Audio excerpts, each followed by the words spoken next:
Good morning, good afternoon, ladies and gentlemen. It is I, your host, Adam Perez. We are back with a brand new live episode to kick off the new year of A Plus Hero Report, your weekly stop for your Marvel, DC, television, and movie news. Streaming live for you guys today. It is I, your host, Adam Perez, back once again with our co-host, Stuart Branscombe. Guys, we got some honorable mentions for you guys, 6 incredible topics, and of course, at the end of the show, your live viewer questions. So sit back, relax, enjoy the show, and we'll see you guys on the other side.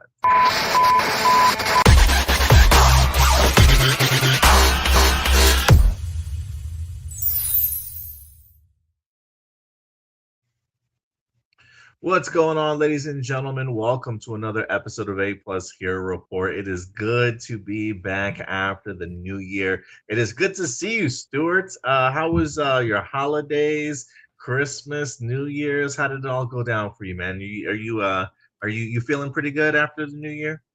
Oh man, busy, but yeah, I gotta be honest. This is kind of one of those rare years where I'm just kind of glad that the holidays are over now.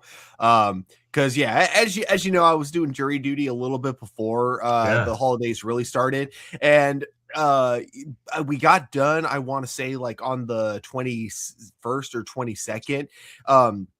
So I ended up going back to work, and man, I wish I lied to my boss and said that jury duty was going on throughout all the holidays, because man, working at a theater during the holidays, especially just because we just didn't have like a lot of people basically working at the theater. A lot of people had requested time off, obviously, to spend time with their families. But it was one of those things where we had like just nowhere near enough the staff that we needed for like just the type of holiday rush it was. So it was a pain. Basically, it was just not the most fun, but it's over. I got some holiday pay from Christmas, so that was pretty nice. And yeah, it's and luckily for me, I got to enjoy my favorite of the hall. Well, I guess kind of Christmas is my favorite, but my close second, of course, would be like New Year's.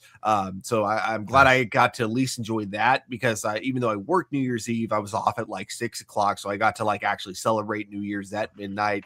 And then I got to do my traditional New Year's thing, which is very simple, but I love having a cigar and a smoky whiskey every New Year's Day. That has been my tradition. The two New Year's traditions I have is on New Year's Eve, I always rewatch the pilot for Futurama, and then I always have a cigar and whiskey on New Year's Day.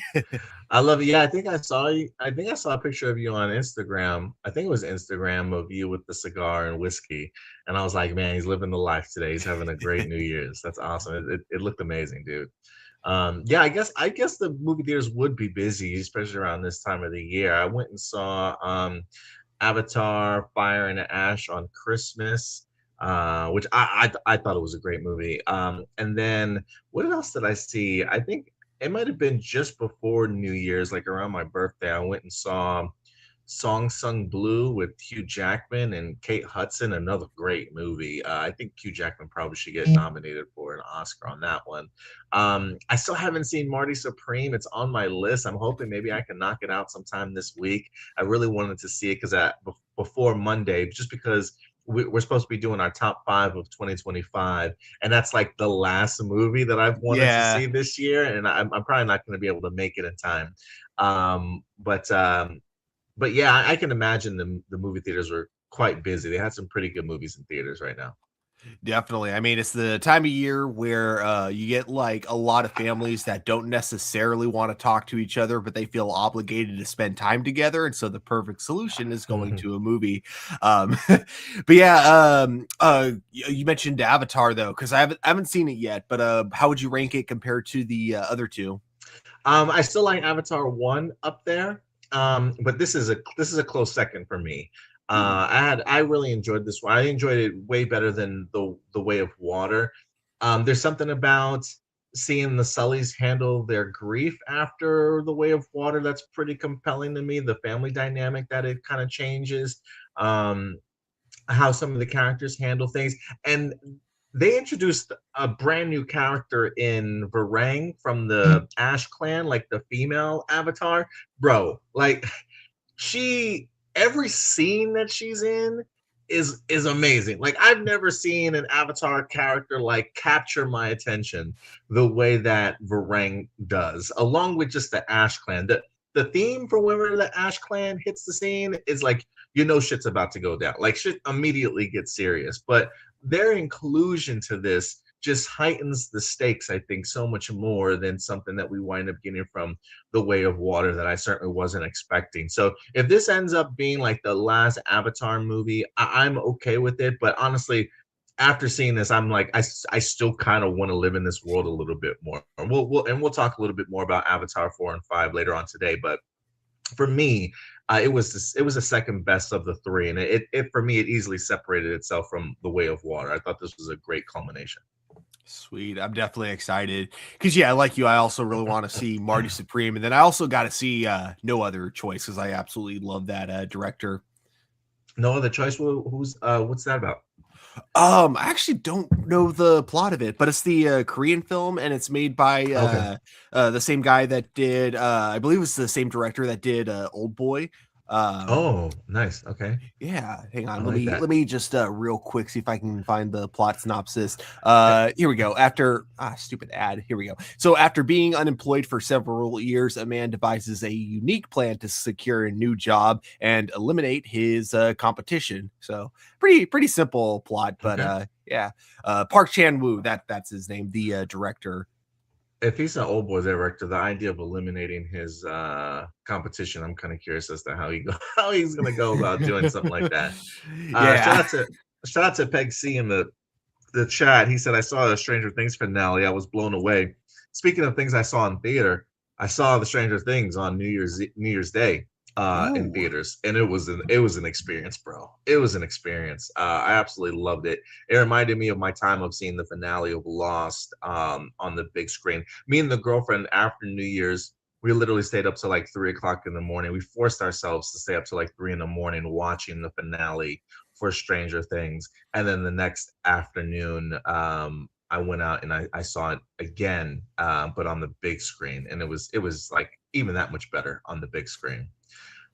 So yeah, we'll definitely talk about Stranger Things here in today's episode. And I think we got two things coming for you. Tomorrow, Stuart and I will be doing a Stranger Things spoiler review for you guys, maybe around 7 o'clock Central Time. But we'll keep you posted. If anything, I might set up the live stream later on today. So the plan right now is to do a Stranger Things live discussion with you guys and spoiler review for the series finale. If you want to join us, again, we'll be doing that tomorrow evening. And then after that's wrapped up, I think Stuart and I are going to be recording our top 5 movies of 2025. So look forward to that. We also have some new content on the YouTube page also. We did rank our most anticipated movies from 2025 that we talked about last year. So our rankings of how we thought about those movies are currently up on our page. And we also did our most anticipated for 2026. 2026, that's right. Our most anticipated for 2026 is up there as well. So if you want to see what we're looking forward to this year, let us know. We got two zombie movies back to back this month. I believe we have the Daisy Ridley zombie movie that's supposed to be dropping, I think, this week, if it's not already out. And then we got 28 years later, The Bone Temple. I think like on the 19th or something like that or like the 16th or something like that this year. So of this month. So two back-to-back zombie movies in a 2-week time span, guys. So zombie lovers, get out to the theaters. I hadn't heard of the first one with Daisy Ridley, you said? Yeah, We Are the Dead, or I can't remember the title. Oh, We Bury the Dead? We Bury the Dead. Yeah. It looks pretty good. It looks pretty okay. good. So I might check it out. Support Daisy Ridley. I don't think I've seen a Daisy Ridley movie since well, wasn't she in the Murder on the Oriental Express or something like Murder on the Orient Express? Yeah, she was in that movie. That might have been like the last Daisy Ridley movie I've seen, honestly. Yeah, I always remember that like behind the fake behind the scenes video that was shot during the making of that movie, where it's Josh Gad in her trailer being like, "All right, so in this part of the script, let's just go over some lines. This is the part where you tell me exactly who Ray's parents are, and then." That's funny. Yeah. Also, Brenton Brenton. Thwaites is also in this movie, Oh, aka Dick Nightwing. Grayson from That's Titans. Yeah. right. Okay, cool. I've been wanting to see what else he's going to be doing. So, all right, awesome. Great casting, I'm sure. Yeah. Before we get into our honorable mentions, remember, guys, as we go through all of these topics, these are simply our A+ opinions, but we always want to know yours. So please let your thoughts be known in the live chat or the comment section box below. We'll definitely go ahead and bring up your comments to certainly add to our conversations. If you want to help out the channel monetarily, you certainly can. They do have super chats, super images available for your supporting of the channel. That's how we grow. We don't have any sponsors here or anything like that, so we grow organically through you guys. But if you can't help us out monetarily, that's certainly more than fine. I know after the holidays, everything is tight right now.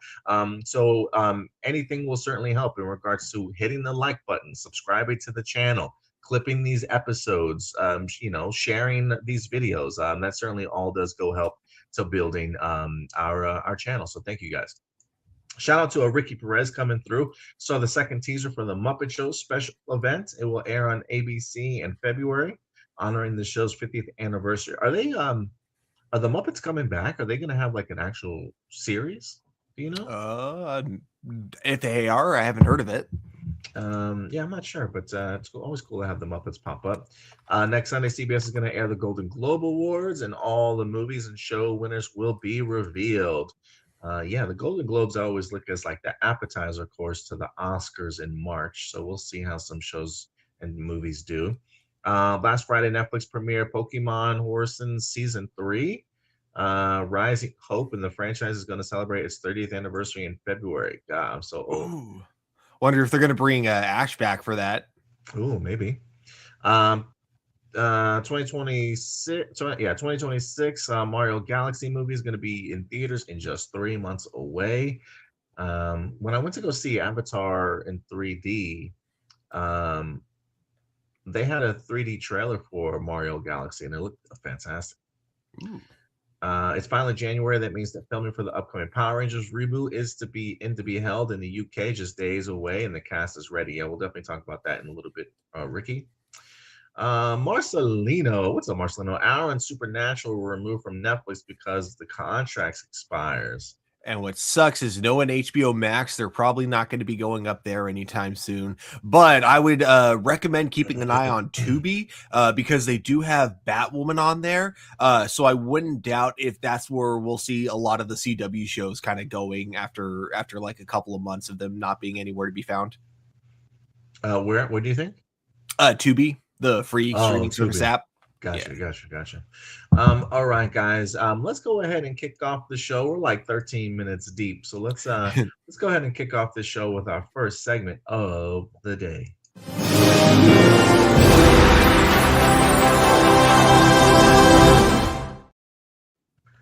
And welcome to our honorable mentions portion of the show. If you are in fact new here, honorable mentions are pretty much just topics that didn't quite make our top 6. But felt that you certainly still deserved to know about it.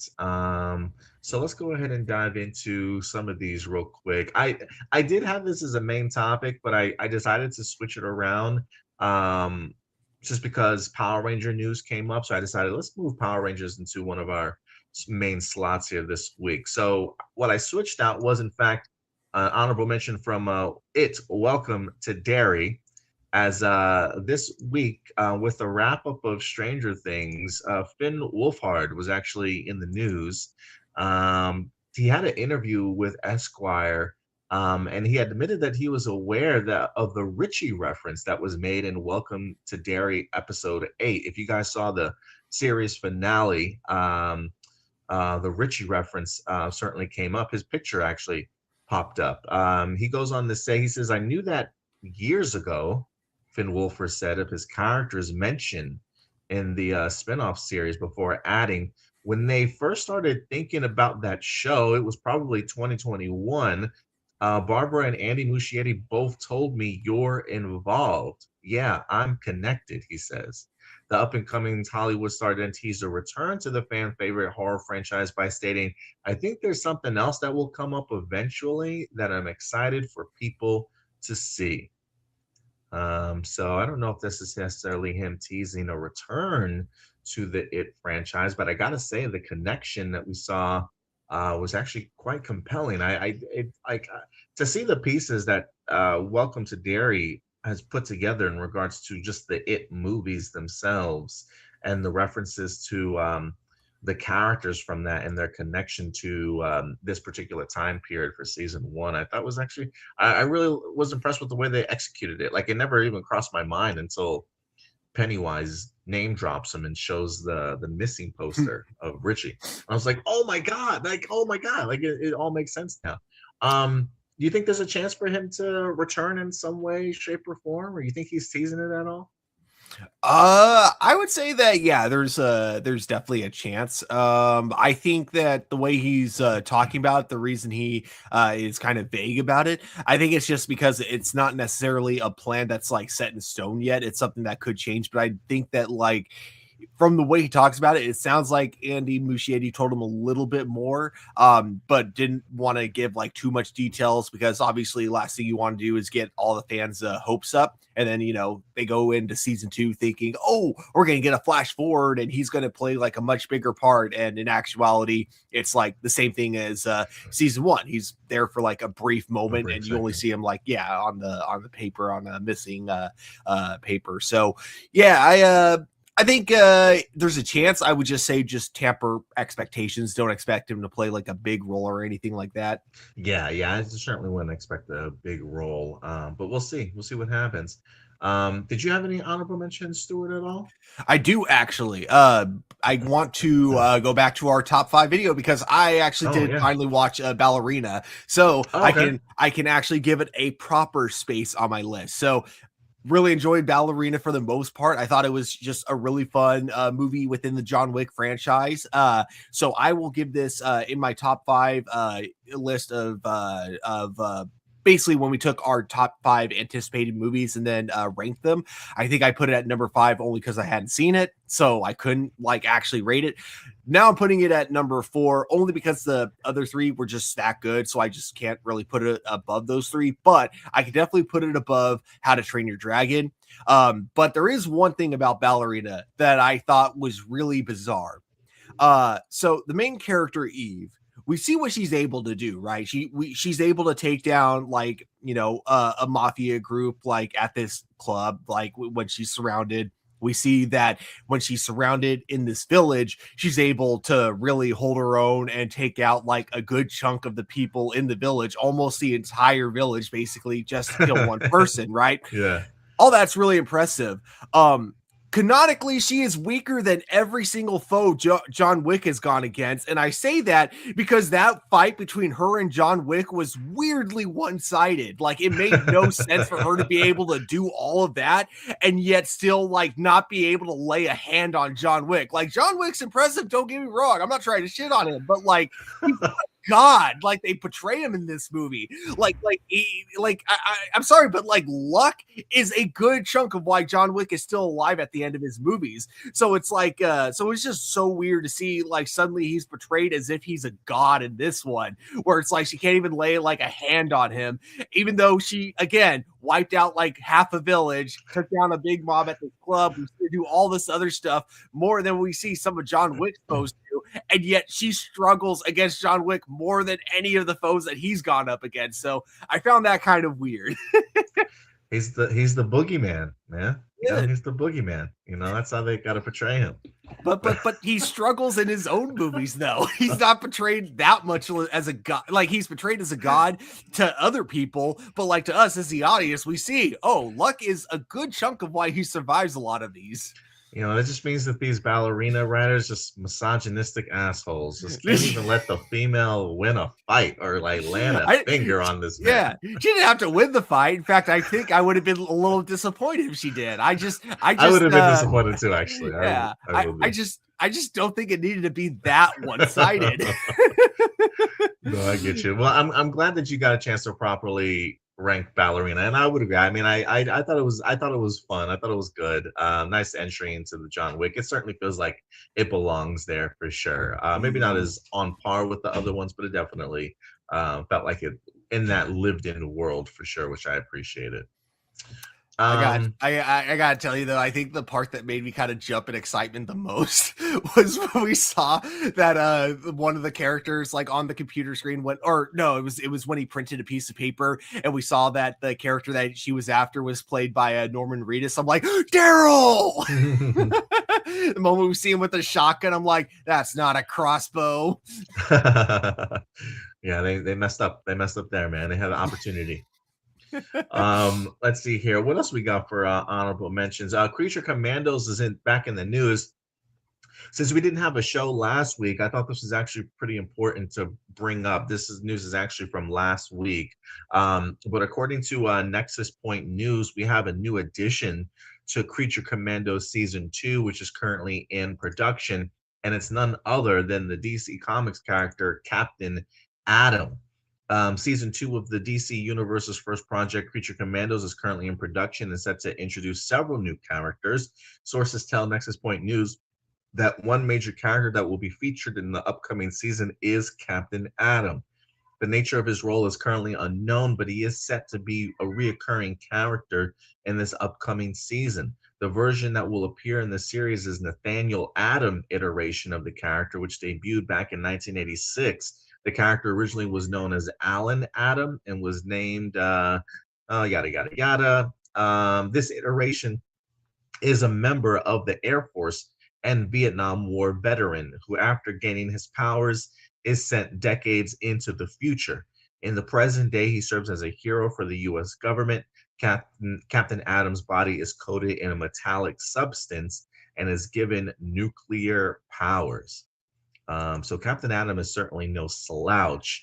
And after, I do think that this is a great addition to Creature Commandos. I think Oh just yeah. based off of the type of wars that this man has been through, I'm kind of curious about the PTSD that he certainly might have, or just his mindset of being sort of thrusted into this gang, whether or not he becomes a part of the Creature Commandos team, or if he's he has a recurring role. I really have no idea how they're going to utilize him, but just based off of everything that he's been through, I do think it's a pretty interesting one. And I've even heard some speculation that maybe this is Alan Richardson's role, perhaps.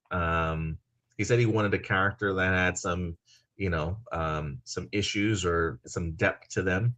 It'll be interesting if this is who he ends up playing in voice acting and maybe in uh, real life. But we'll see. What do you think about the That addition? Oh, that's perfect casting, actually. I Yeah, would no, think I so I too, but who knows? I love Captain Atom. Okay, I never like read any Captain Atom comic books, but I loved him in basically Justice League Unlimited, because he was kind Yeah, of he's that great. like he was like an antagonist to Superman at one point in that show. Not a villain. Let me be clear on that, but there was definitely that like whole loyalty aspect to him, where because the Justice League at the time were at odds with the U.S. government. There was this whole thing where him being a veteran, he wasn't sure who his loyalty should go to. So there was like this really cool fight scene with him and Superman, and because he can basically produce any kind of radiation. I can't remember exactly how his powers work, but he was able to imitate radiation, and that included radiation from red sun, and that's what led to like him being able to go toe to toe with Superman. Hmm. So I think that like introducing him at this point is a really cool idea, because we could definitely get him later on in another Superman movie if they ever wanted to kind of do something like that, because we've seen that Superman is also a character who's at odds with the government. So if we see him introduced in Creature Commando as like someone who I would say it's like kind of a Boy Scout, and that could kind of be a bad thing with how much he kind of will blindly trust higher authorities figures. So I think that they introduce him in that way. It wouldn't be like out of nowhere if we saw him as like a low-key antagonist to Superman 2, as like one of the many antagonists. But it all depends on where they decide to take his character. But I'm excited. I think that's a great Yeah. addition to add to Creature Commando. Yeah, I never like religiously read a lot of stuff that Captain Atom was in, but the stuff that I did read of him in, there was a 90s comic that I swear he was um a really huge part of outside of like Justice League International. I swear that there was like another comic that I used to pick up in the 90s that had him involved that I was such a big fan of. I felt like it was a pretty limited run. I'm gonna have to try and see if I can find it anywhere to pull up image wise. But um, yeah, I've always been fascinated with Captain Atom, and he's just recently in the DCKO series. He actually fought in round one against Superman. It was Superman versus Captain Atom. I'm going to go ahead and actually read that comic book this week here. So maybe I'll talk a little bit about it on our TikTok page. But yeah, Captain Atom faces off against Superman. So it's funny that you brought up him being sort of the antagonist towards Superman in Yeah. the show. But yeah, Captain Atom will in fact be in season 2 of Creature Commandos. So look out for that. We also got Indy in the chat. What's up, Indy? Good to see you, Hell buddy. yes. We also got Blossom certainly joining us here today. Thank you so much, Blossom, for certainly coming through. And then we got one last honorable mention before we get into our main topics today, and that is going to be we actually got ourselves not only a new poster for Wonder Man. The Wonder Man series is set to go ahead and drop on January 27th, so towards the end of the month. They'll probably be dropping all the episodes. But they also gave us a brand new official trailer for Wonder Man here, clocking in about 2 minutes, a little bit over 2 minutes long. Have you had the opportunity to see it at all, Stuart? I have indeed. I found one aspect of the trailer absolutely hilarious, but I'll tell you about it in a minute. Yeah, I have also been seeing other official posters that have been dropping for this. A lot of them having to do with like newspaper clippings or like the status of Hollywood when it comes to how they view superheroes, like no superheroes allowed or something like that. I guess when it comes to auditions, and it kind of plays into the trailer a little bit when they're asking him when he's filling out these applications and these roles if he's got superpowers and stuff. So I think that's an interesting wrinkle, like in the MCU, the idea of like Hollywood not wanting their actors to have superpowers. I mean, I guess if you think about it, just in today's day and age where like comic book superhero, comic book movies, fantasy movies, and things like that, I got to assume the concept of them having superpowers would easily give them like the advantage, right? Like you wouldn't even have to use special effects or like stunt doubles or anything like that, right? Like I personally would think if you've got superpowers and you're an actor, you'll probably land these roles extremely well. And so maybe there is some pushback in the sense of like from other actors, like now superheroes, they can't, like you can't have superpowers, at least like you're not allowed to when it comes to that. I just find that fascinating. Yeah, that was actually the thing I was gonna mention that I thought was like really interesting. Because yeah, not only is it like kind of a funny meta reference, for superhero fatigue, and also it kind of being like an even bigger thing in the MCU where like superheroes are a real thing, but it kind of reminded me of during the Cold War era of Hollywood, where like that would be a legit question or a question that people would ask, which is, are you a communist? So that's what it Oh, kind of yeah. that was kind of the vibes that I got from them asking if he had superpowers. It's like it felt like kind of the or the MCU modern day equivalent of in the 60s, someone asking, no, you seem perfect for the role, but I have to ask, you're not a communist, are you? Yeah, no, it definitely adds up there for sure. It's a great comparison. We also got Kiki and Luca in the house joining us on the new year, celebrating by giving us a super chat. We appreciate you, Kiki and Luca. I hope you guys had a great holiday. Hope that you certainly brought in the new year with friends and family. So we definitely appreciate the super chat here today. And thank you for joining us. Hopefully you get the opportunity to stick around for today's show. But yeah, this trailer also teases definitely the idea that Simon Williams, yes, he does have superpowers. They definitely tease it very much so in this trailer. Him breaking like the marble table in his kitchen, or maybe his friend's kitchen, who knows. There's a scene in here, him briefly screaming and like objects around him vibrating. You even get to see like a close up of his eye and like some sort of power source or some sort of power fluctuating kind of through his body. So they definitely are teasing that. Yes, he's an actor, but he certainly has superpowers. But honestly, that effect of his eye, that red effect, every time I see it, I just immediately associate it with like Scarlet Witch, or like some sort of like hex powers. And so I am wondering if like uh if he's like maybe from Westview or something like that. If we learn he's originally from Westview and he's moved to California and wants to be an actor now or something like that. I don't know, but anytime I see like the red hue of powers, I just think Scarlet Witch automatically. God, you just put a messed up thought in my head. Like basically, from his time at Westview, the trauma just was so ingrained in him that he got so used to playing a specific role. That's what got him obsessed with acting. Maybe, dude, maybe. I am kind of curious how far this series takes place away from the events of Westview, but we'll see. I mean, look, it's a big ass W there. Maybe it's a hint, Stuart. Maybe it's not for Wonder Man. But we'll see how this series turns out. I still don't know what my levels of anticipation are for this. I don't know if I have any levels of anticipation. I think if anything, I'll probably will watch this show simply because of Yaya and Ben Kingsley alone. But yeah, I'm just gonna go in this with open mind and see what they give us. I think that's what I'm kind of excited about with this show. I really don't have any expectations for Yeah, I it. really don't. I like that the trailers have led me to believe that it's definitely not going to follow like the traditional Marvel format. But yeah, we still don't know for sure what that's going to look like. Yeah, so we'll keep you guys posted. Let us know if you've got the opportunity to check out the Wonder Man trailer, and after seeing it, if you have any additional thoughts. But yeah, let us know. All right, guys, with that out of the way, let's dive into our main topics. Are you ready to tackle these topics with me, Stuart? Always. Let's go, man.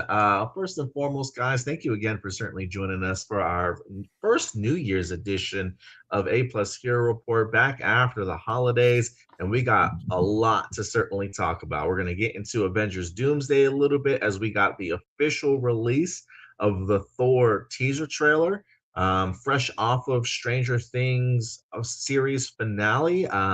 Is there potentially more? We'll talk about that. Same thing with Avatar Fire and Ash. After Fire and Ash, where do we go from here? James Cameron certainly teases things for us, and we got some other incredible topics we're going to be breaking down for you guys. But first and foremost, we're going to kick off similar to what we did 2 weeks ago when we got that Captain America, or I should say that Steve Rogers teaser. Avengers Doomsday is upon us. I mean, we are still about a year away, but that hasn't stopped Marvel Studios from marketing the hell out of this movie. As I believe also this week, they have a brand new teaser currently in theaters, playing before Fire and Ash. If anything, I would expect by the time we wrap up this show, Stuart, they will probably have dropped the official third trailer, or at least maybe next week, maybe give us an official trailer for it. I won't tease it for those of you who don't know about it, but this week we did get ourselves our Thor teaser, as Chris Hemsworth is notably set to return. If you guys remember that 5-hour casting reveal we had in the middle of the summer last year, Chris Hemsworth was the lead name that they kicked things off with. And this is our first time seeing Thor since Love and Thunder, as he is in fact teased to return for Avengers Doomsday. I think the teaser's only maybe about a minute or so, if I'm not mistaken. But it does get the opportunity to show Thor really getting ready to battle and sort of saying a prayer and talking to his father Odin, before he kind of goes into battle here. Stuart, I would assume you've had the opportunity to check out this trailer, right? I have indeed. First off, I would assume that the Russo brothers are shooting all of these trailers. I'm really liking the directing work, the scene selections, the cinematography, the color grading actually looks really good on both of these teasers that we've had so far. So maybe the Russos have certainly maybe even upped their game a little bit more since we've last saw them in the MCU. I want to hear your thoughts though. What did you think about this teaser, and do you find these teasers effective? So the first teaser I thought was very much like it felt very fan servicey, if that makes sense. Like it very much felt like they knew. I don't know how to describe it. Basically, yeah, they brought Chris Evans back because they knew that that was what the fans wanted, and they showed us like what he had been up to, which just I don't know, it didn't grip me anyway in the way I think that the trailer wanted me to. This one, however, I think because we've seen a lot more of Thor ever since the ending of his movie, or sorry, ever since the ending of Endgame, we saw more of him with Love and Thunder, and they actually ended it on a note that we weren't really sure where that was going to take the direction of the character. Like in a way, the way that Thor Love and Thunder ended, it felt like it could have actually been like the ending to like Thor as a whole. Like this could have been his last appearance. So I do like seeing him coming back, and then also I kind of like how it takes a very different tone with his character compared to what we've seen from his last two solo movies. I like that he very much seems like he sees that the stakes are really high, and I kind of like that, like as he's praying to his dad, the main thing that he prays for isn't to return home because he doesn't want to die, he doesn't want any of that. It's just he wants to return home so that his new daughter has a father after, at the end of the day, after all of this. So I think that was the part of the trailer that actually kind of got to me the most, and I'm like, okay, that's pretty cool. I like that they didn't try to play it as a joke or anything like that, which is, again, something that just, and not that I have anything wrong against Thor being funny, but yeah, I definitely think that it's really nice that they kind of wounded the comedy aspect of him down, went more for kind of the serious vibe for the teaser. I also really like his design. Like they went back to the short hair, which I like him with either short or long hair. Either one works for me. So they went back to the short hair. But yeah, I like his overall like design and aesthetic for sure.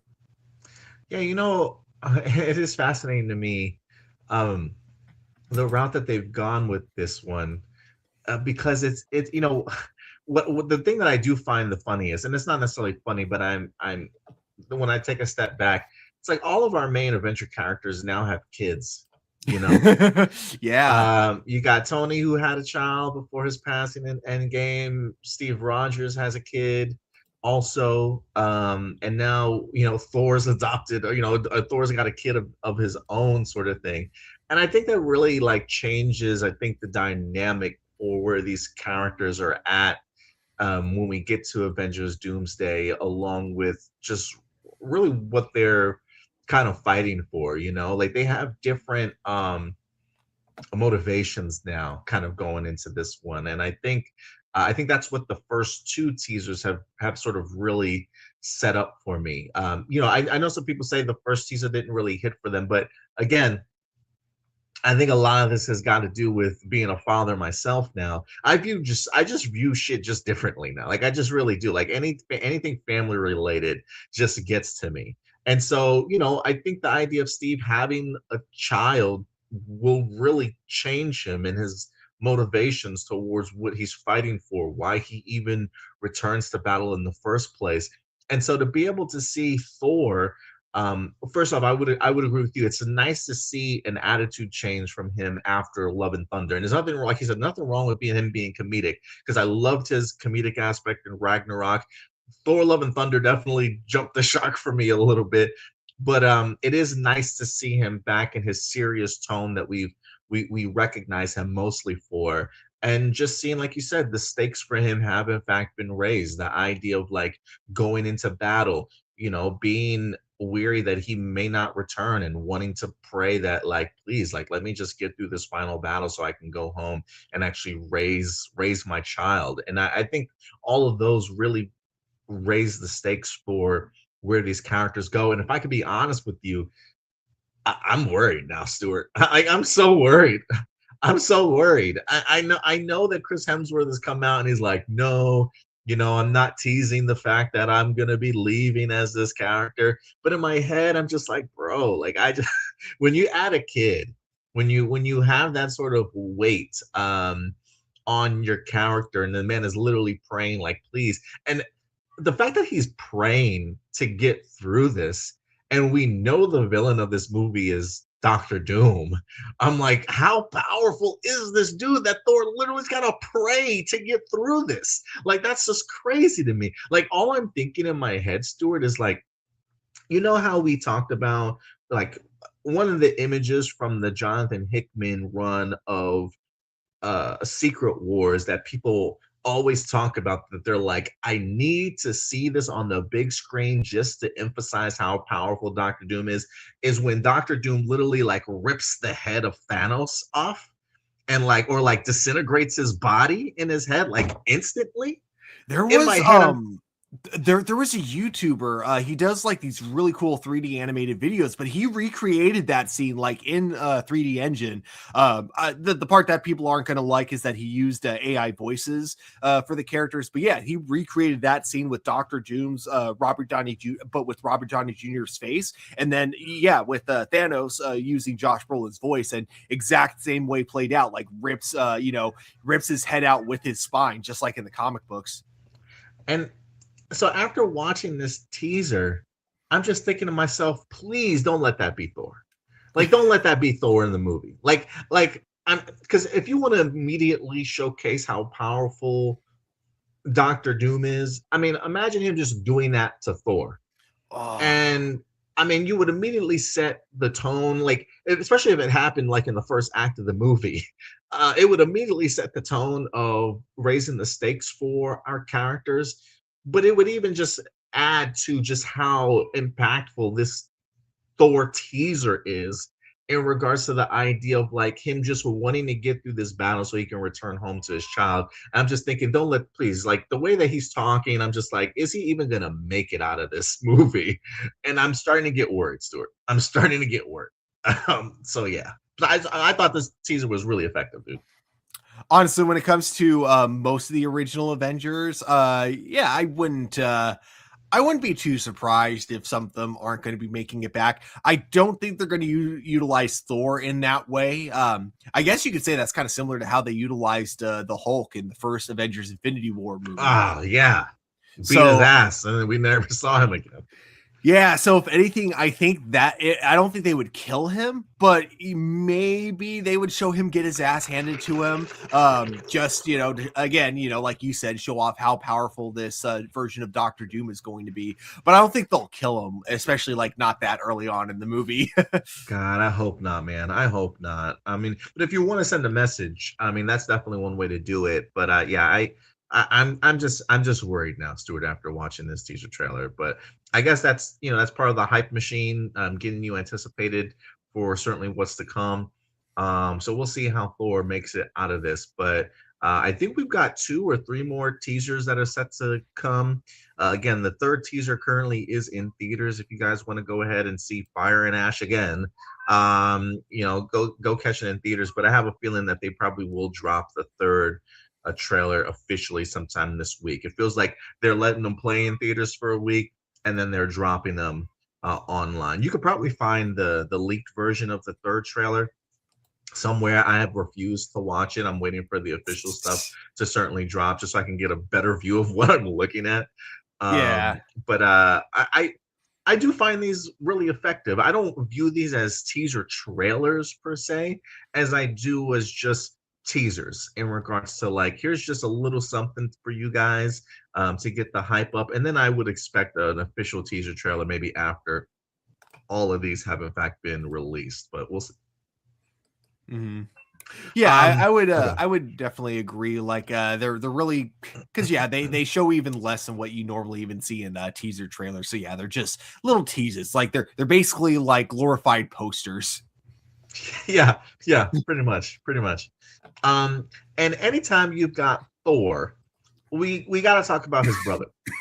We got to talk about his brother, Loki. As Tom Hiddleston actually had an interview with GQ here this week, and he gave a little bit more insight this week, Stuart, in regards to his addition to Avengers Doomsday and how he was going to be involved. And I actually found this pretty interesting. It's all the way down at the bottom of this interview. If you want to check it out, it's from GQ Magazine's UK website. He says he's always wanted to show the face behind the mask because he believes inside all of us is a softness, and watching those stories has always made him feel less alone. This is why he loved playing Marvel supervillain Loki, whom he made sympathetic and valuable over a 15-year arc. That journey culminated at the end of the second season of his spin-off TV show, with Loki being given a second chance to choose not to be the bad guy. He says, in order to become something different, whose story had a different ending, he had to make peace with the things he did, is what Tom says. It gave him the power of authorship over his own story. And then we saw Loki go on to become sort of like the god of stories, if you will, at the end. But he says, when we met with Hiddleston, has recently finished filming Avengers Doomsday, picking up from the glorious purpose that Loki found at the end of season 2.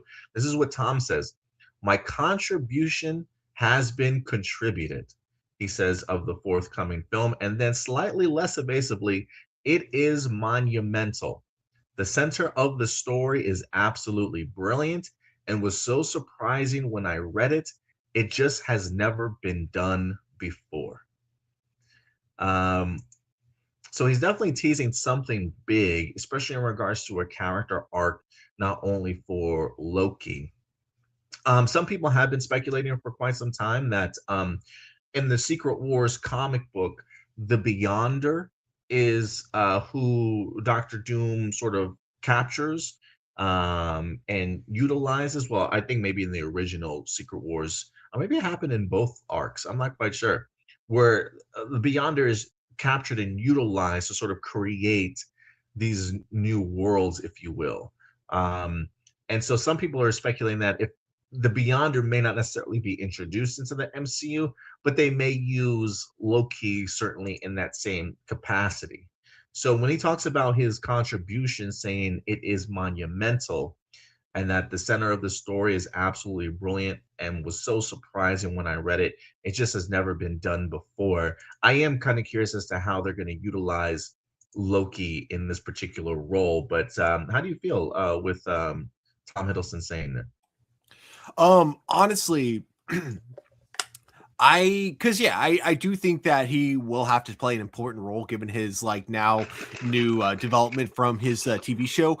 But when it comes to like kind of the plot, I'm honestly less interested in his role in the plot, and I'm a lot more interested in his role in terms of like how he's gonna interact with all the characters now that he's like completely different from the last time they've seen him.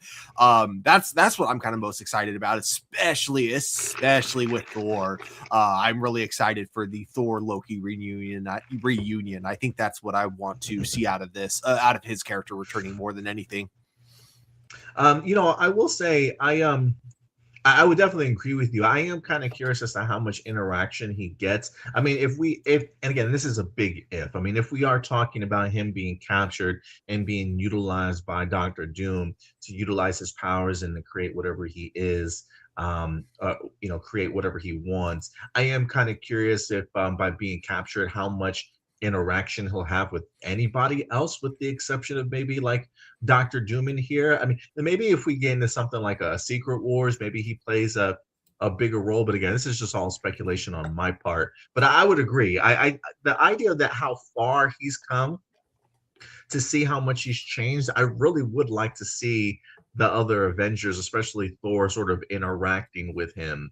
Because one, I think he would be surprised. I don't believe that they are. Well, I was going to say, unless they went back into time in Endgame, I don't know if anybody else is really aware that there was been another Loki sort of running around. You know what I mean? Yeah. So the idea of Thor bumping back into his brother after all this time would be something to definitely see. And just to see how much he certainly has changed would be a fun one. But I think for me, what I really enjoy hearing Tom Hiddleston say, and again, we talk all the time about actors that are in these roles. They're never really gonna shit on the script or shit on the story. But I feel like I continue to hear people talk about, I mean, he says it's monumental. The story is absolutely brilliant. I was surprised when I read it. It's just never been done before. There are some actors, when they talk about their projects, I tend to believe them. Some actors I could be like, okay, he's just kind of saying that to say that. But I feel like this is like a repeated pattern that I'm starting to hear from some of the people attached to this about how surprised they are, how big in scope in regards to the story is. And it just continues to give me some level of confidence that there really is like a story that they've managed to come together that even the actors are surprised about, that they've been able to kind of put something like this together. And that's not necessarily to say like this is going to be a fantastic movie. I think I'm just saying, you know, we have a lot of doubts about, can the Russos do it again? Why are they bringing the Russos back? Oh, we're just using Robert Downey Jr. and Chris Evans as nostalgia bait. But the Russo brothers have said in theater in interviews, like, we wouldn't have come back if we weren't able to sort of crack the story. And if I've got big, you know, people that have been attached to the MCU, like Tom Hiddleston, sort of praising what they've been able to accomplish, even himself being surprised and never seen something like this really done before. I don't know. It just continues to give me some level of hope that that they really might have tapped into something here that I don't necessarily know if we as fans are mentally, I don't want to say mentally prepared for, but I think we've come to just be so hesitant or down on things when it comes to the MCU that we can't possibly fathom that this is going to be successful in some way, shape, or form. But I continue to hear the same things from the actors in different ways about how they themselves are even surprised that they've been able to accomplish something so huge in making this movie. And so I don't know, it definitely gives me a sense of hope that the Russo brothers might actually do it again. Yeah. That is a good point, because yeah, it isn't just Tom Hiddleston. We've heard of this from many actors, and the fact that Tom Hiddleston, he's definitely an actor that doesn't need Marvel. Like if he wanted to, he could have quit like Right, he doesn't have anytime. to say stuff Yeah. like that, you Yeah, know? so it definitely does add that whole layer. I think the only reason I don't like, I'm still like, again, not saying that it's going to be bad, not saying I have low expectations for it, but I'm still hesitant to get my hopes too high up for this. I think like part of it also is that like an actor's perspective of a movie can be very different from an audience's, because they see it from the perspective of, this is something we got to do for fun, like as a really Right. fun project. Right. Like for me, if I don't know, like if I was an actor, even if I was working on a movie that was bad, as long as the experience of making the movie was fun, I don't think I would ever see it as a bad movie in my eyes, Yeah, no, I totally, and that's why I say like there are certain actors that I feel this way about. Not necessarily all actors. Like some actors can say something, I'll be like, okay, they're just kind of saying that. But when you mention the idea of like Tom Hiddleston and where he like just who he is as an actor outside of the MCU, he's not really somebody that needs to kiss ass. You know what I'm saying? And I think those actors in the way that they talk about things are just they just come as uniquely genuine to me compared to some of the other actors that we've seen or say things like this. So he didn't have to say this, but the way that he said it, I'm like, okay, maybe maybe there is something here. So we'll see. We'll see. I choose to remain positive about Avengers Doomsday, but we'll see how the final what the final product is certainly like. But yeah, the hype machine has in fact begun for Avengers Doomsday. Well, if you're going to be positive about it, I got to pretend to be angry about it, so that way we just balance each other out. I love it. I love it, Stuart. Let's see here. Do we have any comments? Marcelino says many are praising Thor is back to being serious and that the comedy are being erased. Many people now are turning on Ragnarok, saying that while it's a great movie, it's not a great Thor movie, and it actually destroyed Thor's character because they turned him into a jug. I mean, this is that's film Twitter for you, man. That's just you like something one day and then you watch it enough or you complain about it enough to where you literally convince yourself it's a shitty movie. Like it just, you literally hate something long enough to you're just like, I hate this movie. It's not as good as I thought it was. Like I see people do shit like this all the time. Like, at some point in time, just leave movies alone. Love them for what you love them for. Mm-hmm. I wish they cast an actual Romani actor for Doom, because not only is he Romani, but his persecution and discrimination is one reason why he became Doom. Interesting thought. Okay. Yeah, I mean, I don't. Yeah, what are you gonna say, Stuart? I I thought he was from I thought he was raised in a fictional country, right? Uh, Latveria? yeah. I mean, I don't know if that's Romanian in some aspect or not. I have no idea. No, Okay. what's because I think no, I'm thinking of somebody else. Never mind. But yeah, we'll leave it up to Marcelino to maybe know what he's talking about. I have no idea. Yeah. I'm not sure. I'm not certain, so I don't want to say anything. I'm not confident enough to like argue or anything. Yeah, yeah, me I'm either. just like going by what I vaguely remember, you know. Yeah, I You know get you. I what's get you. I was thinking about this recently, like because every now and then like I'll pick up one that I already have like on my shelf, or you know, I'll reread something. But man, it has been a long time like since I've really read a new comic book, you know, and kept up with what's been going on. Like it's been, Yeah. I want to say, a couple years. Like I haven't yeah, gone. I really should probably do something about that this year, try to get back into comic books again. But yeah, it's bizarre. I just haven't been reading as many comics as I used to.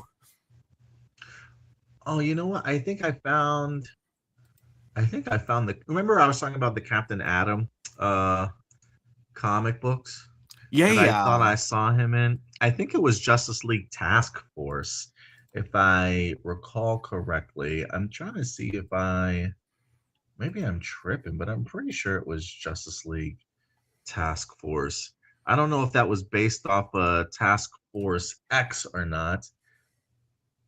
Yeah, I believe it was Task Force X. 1993. They had I think Martian Manhunter was a part of it. I believe the character Ray was a part of it also. They even had a video game, I think, called Justice League Task Force, but I'm talking about the 1990s comic book. I want to say he was a part of that, but maybe I'm tripping. I might be tripping. But anyway, let's get back to our topic, shall we? So yeah, guys, let us know your thoughts. How effective have you thought the teaser trailers have, or the teasers have been for Avengers Doomsday? And what did you think about the return of Thor? Let us know your thoughts in the live chat. All right, and with that, we will stick into the realm of the MCU as we transition from Avengers Doomsday over to Black Panther. That's right, Black Panther's in the news. Most notably, Ryan Coogler is in the news, and he had the opportunity to sit down and discuss. I don't know exactly what he was discussing in this initial interview, but the concept of Black Panther came up. And ever since the passing of Chadwick Boseman, we do know that he had to completely rewrite the script and come up with a completely different story for Black Panther Wakanda Forever. And I haven't really known too much about what that original script was certainly all about. Maybe there's been some rumors and speculation maybe going around. I personally have not followed up with it. But this week, Ryan Coogler decided to let us know exactly what the original Black Panther 2 script would have been like had it featured Boseman. And I found this actually quite interesting, Stuart. So let's go ahead and dive into this one.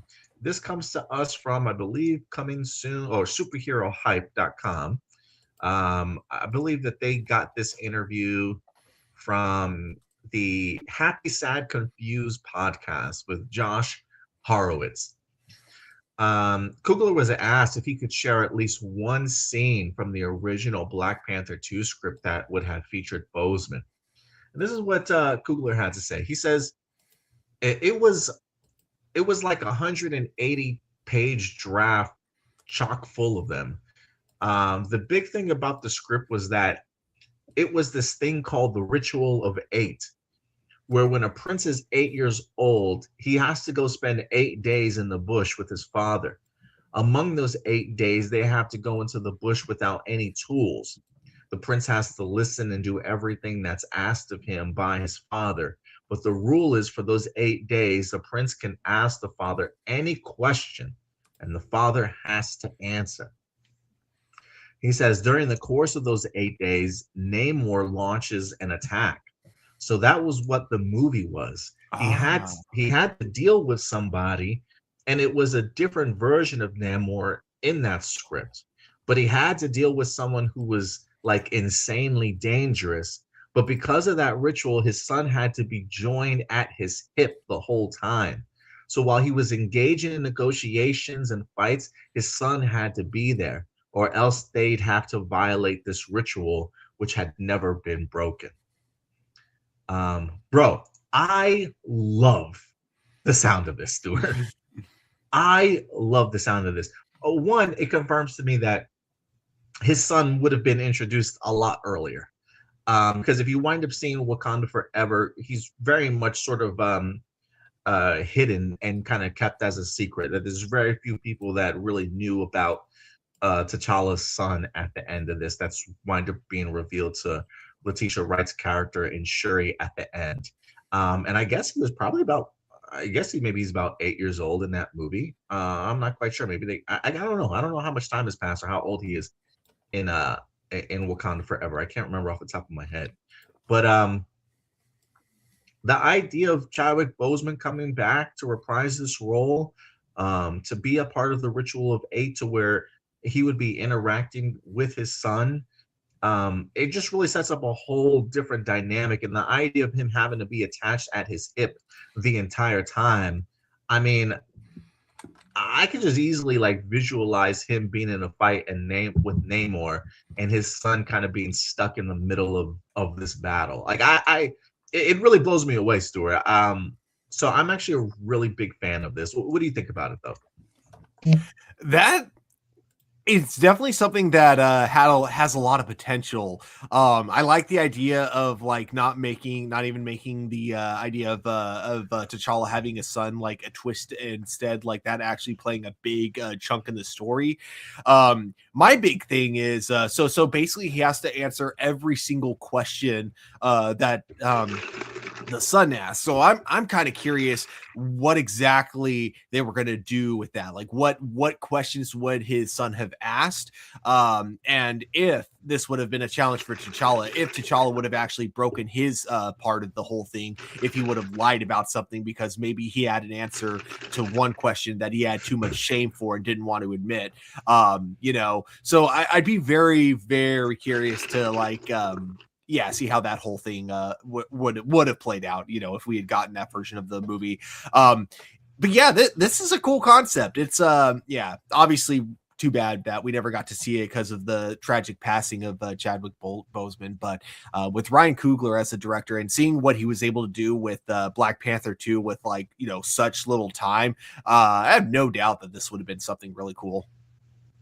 Yeah, I think for me, this really just like solidifies like just how brilliant I think Ryan Coogler really is, man. I mean, to come up with this kind of concept is just so incredible. And to his credit, to be able to go from something like this to Wakanda Forever, I think is also like a cap in his hat for being able to make that kind of transition. Now, while some people will say they weren't necessarily as big of a fans of Wakanda Forever as the first Black Panther, there are aspects of Wakanda Forever I don't really care for, like the whole Martin Freeman character that's in, was it Ross or something like that, and his storyline. I could really do without that.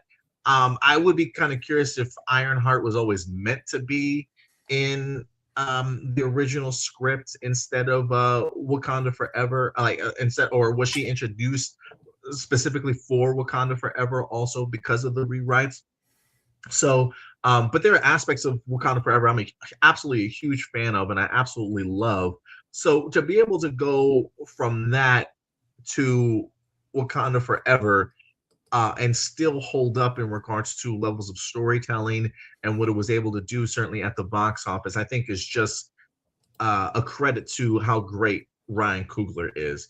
But I am a really big fan of this concept, and I wish this could have been something that that we wind up getting at the end of the day, because one, like you said, his son isn't hidden, and so it feels very much like it's a natural part of the story. But also, I think also like a succession plan at some point in time, maybe knowing that Chadwick is just gonna kind of get older at some point in time. You're gonna have to pass the mantle on maybe after you get done with a trilogy. If the MCU ever does want to do a soft reboot or whatever the case may be, you immediately sort of set up the idea of like, well, here's somebody else that can kind of take this mantle. So it feels very forward thinking by Ryan Coogler, but also I think still keeping true to the themes of Black Panther, whether that be the sins of the father. We saw that in the first Black Panther, right? Whether that be T'Challa's father and some of the things that he certainly didn't get right, or Michael B. Jordan's character, Killmonger, some of the things that his own father didn't necessarily get right. It would have been interesting to kind of see those same themes translated into this ritual of 8 in regards to seeing like how he deals with his son, and if there's any missteps that he personally wants to reveal. Like the idea of having to tell the truth.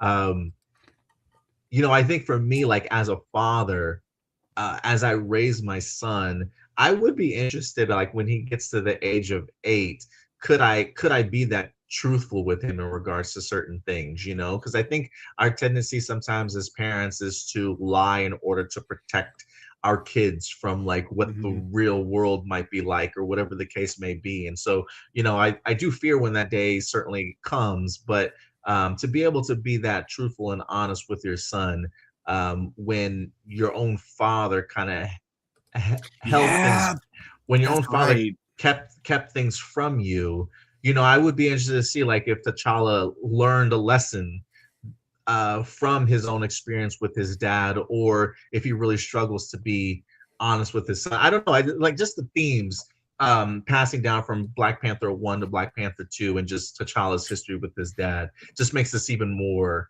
kind of compelling for me. So man, this is a brilliant idea for a script, and I really wish this is something we would have gotten. Damn, you know what I just thought of? I forgot completely about that whole thing from the first Black Panther movie. That's a big thing that he kept from his son. So I'd be very curious if we were to get a flashback to basically T'Challa when he was a kid with his father doing that exact same type of spiritual quest. And if he asked like a question that he realized looking back years later in retrospect because of what he knows now, that his dad lied to him. Lied to him. Mm-hmm. Yeah. Yeah. There's so many fucking layers to this script. Like I really would have loved to have sunk my teeth into this even more. But again, I think this just goes to show you how brilliant Ryan Coogler really is in regards to just how in tune with, I think, just T'Challa and this world of Wakanda that he really is, and being able to kind of establish and create this world within the MCU is kind of amazing to me. So definitely a missed opportunity, but it's nothing against Ryan Coogler. Unfortunately, life happens. We got the passing of Chadwick Boseman in here, so rest in peace, Chadwick. But man, this would have been incredible, bro. Agreed. Let's see what you guys are saying in here. Blossom says a new Black Panther. I don't know. Well, this is Black Panther 2's original script. So this is what we would have gotten instead of Wakanda Forever had Chadwick Boseman not passed. But if we're talking about a new Black Panther, there are rumors that we may get introduced to a new one, whether that be Avengers Doomsday or Secret Wars, and may become Black Panther 3. The mantle might have in fact been passed, but that's just rumor and speculation right now, but who knows. Are we gonna say Stuart? Oh yeah, just that. Yeah, the whole future, what a lot of people are predicting is that after Avengers Secret Wars, that'll be kind of the moment they reboot and recast a lot of original Avengers actors. So I feel like they would use that as an opportunity to bring back Black Panther just with a new actor. Marcelino says, I already knew what the plot for Black Panther 2 was for a few years, except for the Ritual of 8. That's new to me. I always thought people already knew the plot. There's already videos on the internet that go over the original plot of Black Panther 2. The only thing that was left out was a Ritual of 8. That was something none of them had. I would question, is that really the original plot if you don't even know about the Ritual of 8? Like, it feels like the Ritual of 8 is like a really big piece of this puzzle. I mean, maybe some aspects of what they thought was the original plot, maybe that's maybe that was in the original aspect of things. I don't know if Ryan Coogler has confirmed what those other people have thought about in regards to what the plot of was originally going to be. I'm not quite sure, but um, the fact that nobody's ever talked about the Ritual of Eight, I think is like the missing piece, I should say, of the puzzle here in regards to what would really make the movie itself work. Because it feels like that Ritual of Eight is probably the the the meat of the plot, of everything kind of coming together, if that makes sense, you know.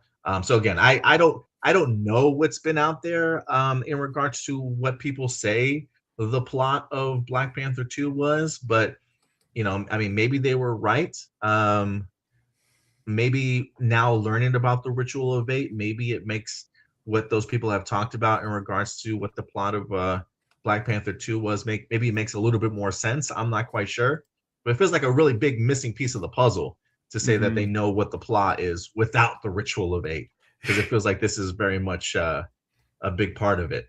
So I mean, who knows? I haven't kept up with like Ryan Coogler's interviews or what the speculation and rumors were over the years in regards to what the original aspect was going to be. But it feels like that's a pretty big aspect to leave out, you know? Yeah, definitely. Black Panther. After Black Panther 3, many people want Black Panther's story to continue with the new director. Who would you like to see replace Coogler? And what stories from the comics would you like to see in the future? Um, I don't know. Who would I like to see direct like a Black Panther 4? Oh man. Let me see. This is where Google comes into play. Black directors in Hollywood. Let's see. Who we got?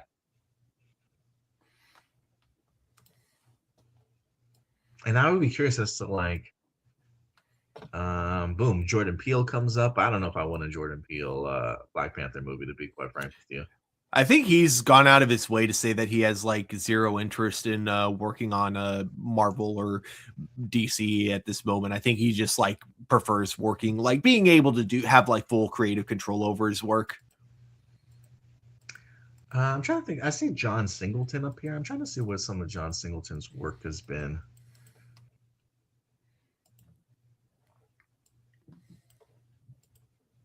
I have to put it up. I'll have to pull it up and say, but I don't know off the top of my head though.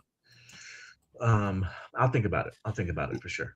One, like I could see Michael B. Jordan actually, like if it was something that he was interested, I could see him having a cool vision for the for Black Panther, like kind of going forward. Especially if he wants to bring back the character of Killmonger, because then it's like, yeah, he would know exactly how to write that character and how to direct him. You know, he does have his directorial debut under his belt with Creed 3, which actually was I thought was a really big fan of. Um I would like to see him direct maybe one more movie before taking on a big tentpole film like a Black Panther movie, but it's definitely not out of the range of possibility for sure. Mhm. But yeah, guys, let us know your thoughts. Frankie, what's up, Frankie? Good to see you in here. No one can replace Ryan Coogler, and a good storyline would be the first time when Captain America and Black Panther first met back in World War II. Oh, John Singleton is no longer with us, I believe. Oh, that's sad. That's sad. Um, oh yeah, I think what I was looking at says the top 5 best black directors, and he came in at number 4. So I guess that was like living or dead, but that's pretty sad, unfortunately. Um, and Antoine Fuqua, I believe he just did I think he just did the Michael Jackson movie, if I'm not mistaken. That might be another option there too. But I do like the idea of a period piece going back to World War II, Mhm. and telling that story. That would be actually dope to kind of see come together. But yeah, I don't know. I mean, after Ryan Coogler finishes his trilogy, it's like I have no idea where they would even go with the Black Panther character after that. But we'll see. But yeah, guys, let us know your thoughts in the live chat or the comment section box below. And with that, Stuart, let's wrap up that story and move on to some television here. in regards to Stranger Things being in the news this week. This has been a massive week for Stranger Things. We wind up getting ourselves the series finale this past Wednesday on New Year's Eve. If you got the opportunity to see it on the big screen, kudos to you. It was a 2-day release. I'm not if I believe correctly. They had it the finale playing in theaters on New Year's Eve and New Year's Day. And it made millions of dollars also, I think, at least in regards to concessions for the theaters. I don't necessarily know if they had any like box office numbers for this one or not. But Stranger Things was here and it has officially wrapped, but that doesn't necessarily mean it is the end of Stranger Things. We do know that we have ourselves an animated series set to drop next year called Tales from 85 that takes place between seasons 2 and 3. That would, in fact, be an animated series. But the Duffer brothers this week, Stuart, are talking about the potential for a spinoff. And this has been kind of in the news before, but I think this might be the first time that they've openly discussed the idea that yes, a spinoff is in fact planned. So if you wanted more Stranger Things is coming to you. Maybe not necessarily in the way that you thought, though. But let's go ahead and dive into this article. This comes to us from Screen Rant. Stranger Things secret spinoff story teased by the Duffer brothers. We have actually two articles, two things that I want to highlight in regards to this. In an interview with Screen Rant, Matt and Ross Duffer spoke about the newly released Volume 2 of Season 5 and the final season. The directors were asked about an unconfirmed spinoff, which could potentially be in the works, as well as getting unanswered questions resolved during the final few episodes. This is what Matt Duffer said. We tried as much as possible to answer all the questions as it relates to the characters and the mythology of Hawkins in the Upside Down. We're really closing the door and all that. And the spinoff, it relates in some ways, but it really is a completely different story and a completely different location with completely different actors and characters. So it's really its own entity. So really emphasizing the idea that yes, there is a spinoff that's happening, but this spinoff is going to be something uniquely different. So not in Hawkins, different story, new actors and new characters, and really its own thing. Now, I do want to put up a quick spoiler warning here for you guys. If you guys have not had the opportunity to check out the series finale, and I know you did, Stuart, but if you have not had the opportunity to check out the series finale, there is another interview after the series finale that drops that teased a little bit more about the potential of this spinoff and what it could mean. So I'm just going to give you the spoiler warning right now. Let's pull this up here. Here we go. It says, the Mind Flayer is the real villain. This is an interview from Variety. The interviewer asks, the Mind Flayer is the real villain, as the real evil, which we asked about in our Volume 1 postmortem. But if you had to define what that rock in the briefcase is, how would you describe it? Matt says, how would we describe it? And the interviewer says, what is it? He says, I'm going to be sketchy here because I will say that is, can I say this, Ross? Because it's just hard not to say it. And they say, spinoffy? And he says, spinoffy, yeah, you pinned it down. So annoying. I do want to explain, just because people's expectations go in certain directions. The spinoff is going to delve into that and explain that. And you're going to understand it, but it's a completely different mythology. So it's not a deep exploration of the Mind Flayer or anything like that. It's very fresh, very new, but yes, it will answer some of those loose threads that are remaining. Where are you with the spinoff? We're going to start working on it again on Monday. We've been working on it on and off. We'll take a few days off. On Monday, He says, "Yeah, you don't understand. My favorite part of the show is working on it. It's not releasing it. It's just stressful. No matter how it goes when you release it, it's maybe my least favorite part of the process. I like the creative part. I like making it. So we're actually really excited, and we're very excited to work with a clean slate, completely new characters, new town, new world, new mythology." So they do go on to tease that while yes, all of this is new, um, one aspect of Stranger Things that will kind of bleed over at least is maybe an origin story of this rock, and maybe tap into a little bit of the mind flayer. It says it's not a deep exploration of the mind flayer or anything like that, but it is going to delve into that and explain what that rock is, so you're going to kind of understand it. So yeah, Stuart, some big reveals here in regards to what this potential spinoff could be. But how do you feel about this? Are you at the point where you're like, it don't matter if it's got Stranger Things title on it, like I'm done and over with it, I'm ready to move on to something new? Or do you think the idea of this kind of loose thread being able to be explored a little bit more with a fresh new setting and characters kind of works and interests you? I'm kind of curious as to what you think. Honestly, I don't really have a strong opinion with this as a spinoff one way or another. I think there's definitely some potential, but I definitely wasn't.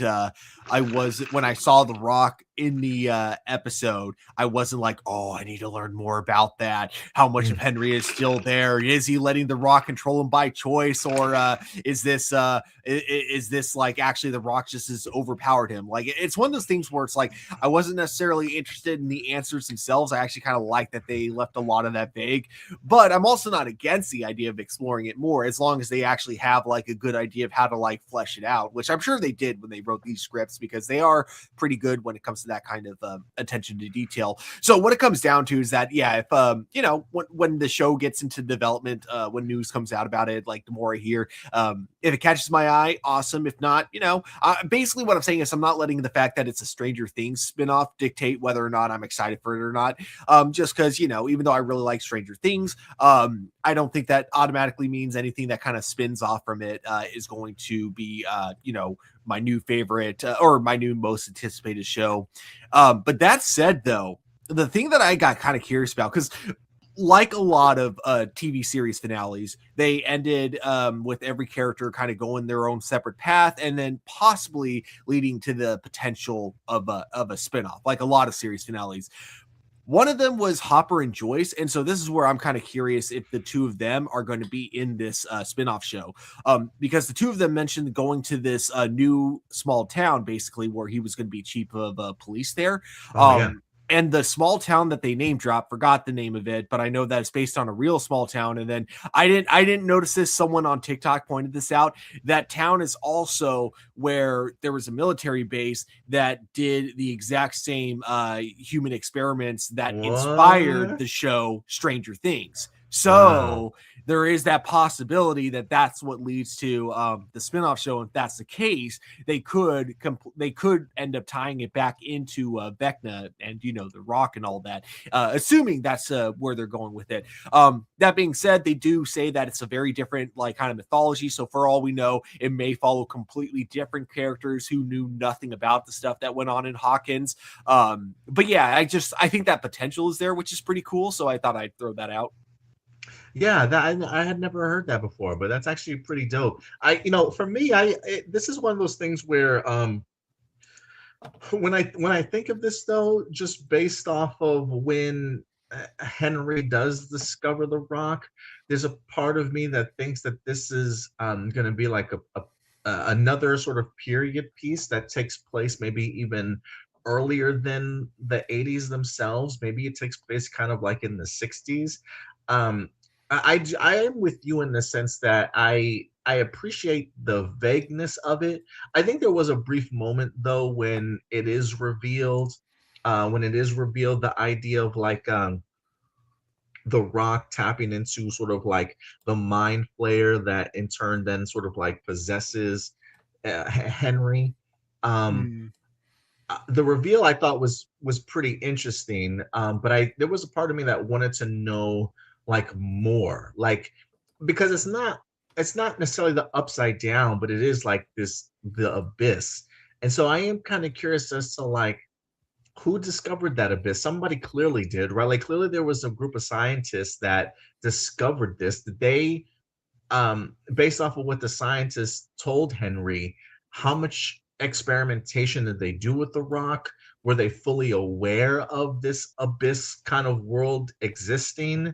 Was anybody else kind of experimented on and tapped into? Like, has this mind flayer been attached to kind of anybody else before? So, there's a level of like sci-fi and government sort of experimentation that I think is really interesting, especially if you go further back in regards to like the 60s and stuff. So I do think that there's a level of more mystery to kind of unfold, but I do like the way that it was kind of teased, at least here in the season finale. So I would be perfectly okay with this. I do like the idea of it. If anything, I think this series finale makes me want to go see the stage play a little bit more, Mhm. because I do think it explores like Henry's origins and stuff. And so, whether or not this particular scene is in the stage play, I definitely want to learn more now. So I'm okay with this. I love the idea of them continuing, especially if it's going to be a fresh new idea with fresh new characters. The idea of them, the Duffer Brothers seem like they have like an endless pit of creativity when it comes to this world. And if there's anybody that I know is going to have well thought out ideas and creatively give us a beginning, middle, and end to the stories that they want to tell, I'm perfectly okay with this. I don't expect them to be like the showrunners, though. I think if anything, maybe they might be the writers, and then they give showrunner duties to somebody else and other directors and things like that. Because I do believe that they have um, other projects with Paramount. I think they signed like an exclusive deal with Paramount. So this seems like something that they're writing and trying to finish the script on before they move on to other things. But anything the Duffer Brothers want to do, I'm really open to at this point. I had a fantastic time with the series. Mhm. Yeah, definitely. But yeah, guys, let us know your thoughts in regards to a potential spinoff. Oh, shout out to Frankie also, man. Shout Ooh. out to Frankie coming through with a $5 super chat. Really goes a long way, man. So thank you so much. We had Kiki and Luca today, and now Frankie certainly coming through with the super chat. We really appreciate it, guys. Thank you so much. Um, but yeah, I'm ready for more Stranger Things, Stuart. And again, for those of you who are curious, if you did have the opportunity to check out the series finale, Stuart and I will be doing a spoiler discussion for you guys tomorrow evening. So look forward to that. If anything, we'll probably be talking about the series finale and maybe our overall thoughts on the final season. Also, before we go, Stuart, it's kind of impromptu, but Mhm. now that we've had the opportunity to sit down with all 5 seasons, I thought it would be fun to maybe rank our five. Ooh, Um, okay. Now that we've had the opportunity to sit back and kind of watch it, we've had damn, it's literally taken us 10 years to finish 5 seasons of Stranger Things, but very much well worth it. I had the luxury of rewatching all of these seasons before getting to season 5, so they feel relatively fresh in my head. So I thought let's rank our top 5 seasons of Stranger Things, Stuart, if you're down for that. I'm definitely down. Let's see, can I bring this up in that way? Let me see something. No, I think it'll. Dang it! I'm just trying to see if we have a better view of this. But do you want to go first, or do you want me to go first? Uh, I'll let you go first. Um, this is kind of hard for me. I'm not gonna lie. I for the longest time, Stranger Things, the first season, just kind of lived in my brain forever. Um, you know, man, this might be blasphemy to say. At the time, I think because of its cultural impact, the first season of Stranger Things does a lot of amazing things. Um, it kind of really hit that nostalgia aspect of like Steven Spielberg-esque sort of filmmaking. And but I think the more and more I watch it, while I enjoy it, I don't know if it's my favorite season anymore. um I'm gonna go. I'm gonna go season three. Season three is actually one of my favorites upon rewatching it. The use of Max's brother Billy, learning a little bit more about Billy's past, a little bit more involvement into the Wheeler family's mother, seeing our kids like grown up into their adolescence, like living the high school life, going to the mall and stuff. Like maybe because like that like just the 80s like clothing and stuff, seeing like 11 and Mike being in love, and how they're like they just feel really fully fleshed out in this season. Like they not to say they've got it all together, but I don't know. I love that this was sort of like a new era for them, if you will, that really hit for me. And I thought that action was great. So Stranger Things season three is probably going to be my favorite. So that's number one. Number two is probably going to be season four. Season four I thought was incredible. I did have some issues with it, maybe not necessarily my favorite characters. Like I didn't really care for the Jonathan and his stoner buddy story. I mean, it was kind of he was funny. He was funny. Yeah. Don't get me wrong. He had his humorous moments.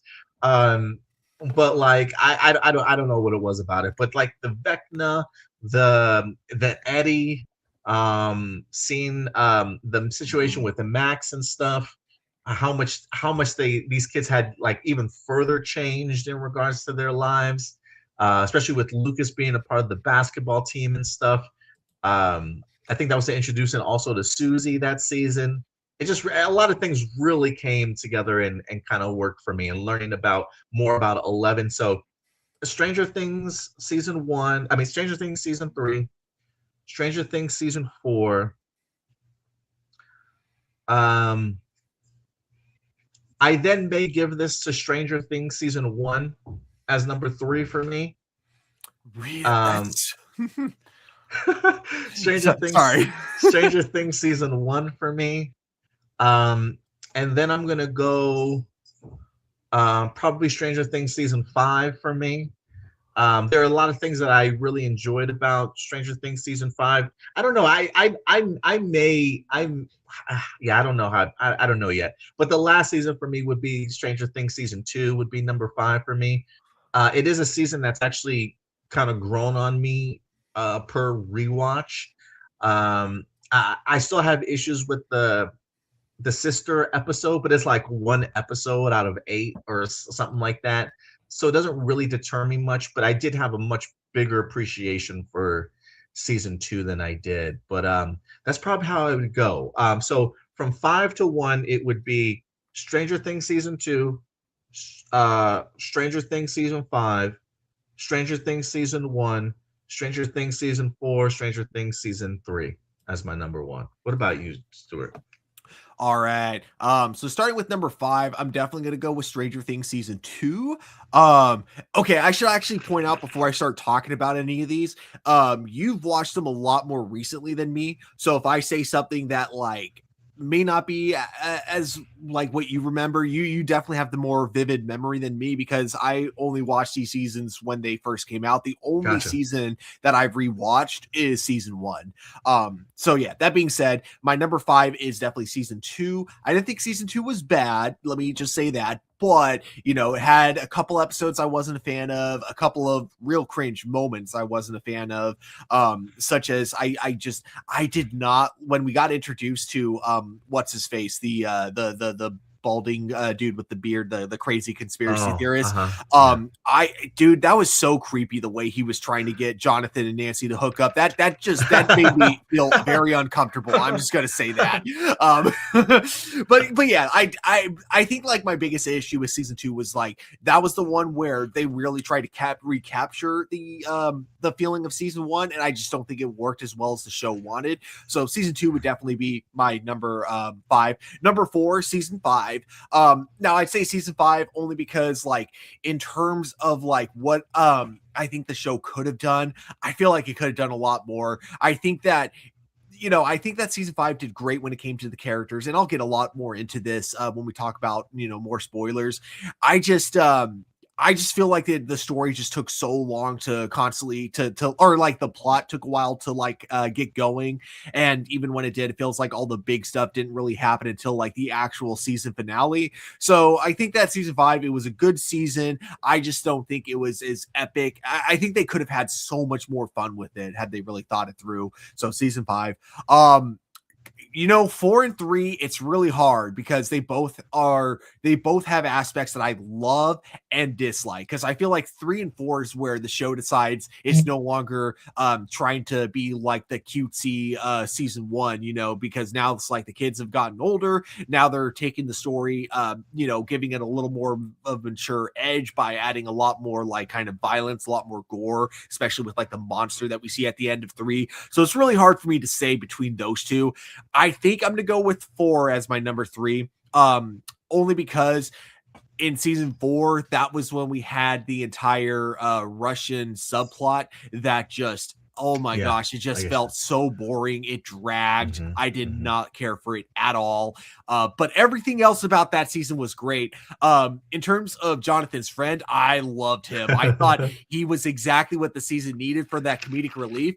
I wasn't a fan of Jonathan himself. I wasn't a fan of Jonathan. Yeah, exactly. Like I definitely agree with that. I feel like they just didn't know what to do with him, like this whole like seasons 4 and 5. So they were just like, here we go, we're gonna make him a stoner, so we have an excuse not to add any personality to him. That's where it felt like they were going with it. So season 3 would then be the next one. I everything about that season was great. I wasn't a fan of how much Hopper kind of went from being like kind of the fun kind of douchebag to like suddenly being kind of the overbearing parent. Yeah, like the overbearing part didn't bother me too much. It was just that where he went with that, like, how far he went with it. And just, I didn't like the way he talked to Joyce that season. I didn't like how, like, I like that he was finally like expressing interest in her, but like when she was worried about all this other stuff, I didn't like the way that he ignored her. It felt very out of character for me. Yeah, really self-centered for him. Yeah, he was self-centered. That's exactly it. He was way too self-centered in season 3 in a way that just felt very out of place compared to what we had seen before. So that was like my only issue with number 3. So 3 would be my number 2. And then of course, I don't think anyone's surprised here. Season 1 is my favorite by far. It is the one that I've actually rewatched. I think I've rewatched it twice, actually. I don't remember if it's 2 or 3 times. Oh my God, absolutely loved everything about season 1. Like, I mean, I think season 1 of Stranger Things, it's a perfect television show in of itself. If it had ended there, I would have been totally fine with it, because even though it had like kind of those little bits of mystery lingering at the end, totally think that they could have ended it there and things would have been amazing. Not that I wish they ended it there. I have no problem with the show continuing for 4 more seasons, but it was just such a perfect series on its own in season 1. So that's my ranking. Yeah, no, I love your ranking. I love your ranking. I think maybe because I've rewatched Stranger Things so many freaking, like, season 1 so many times. I think the only reason, and I would like to say my first 3 seasons 3, season 4, season 1, like, these are all really close to me. Like, all these are really close. There's really not a distance until I get to season 5, and then season 2. But all the first 3 are just like really, really close to me. So yeah, so I love your ranking also, Stuart. But yeah, guys, let us know your thoughts, and we'll definitely talk more about season 5 as a whole when we get to our spoiler review tomorrow night for you guys. But yeah, let us know your thoughts in regards to your rankings of the Stranger Things seasons. Yeah, I'm honestly like surprised, but also I love the fact that season 1 wasn't your number 1. Yeah, I'm just trying to, I think I just felt like the stakes were so much higher in the other seasons. But there is an aspect of like the kids, the relationship between Mike and Eleven, that's just fascinating to me from season 1.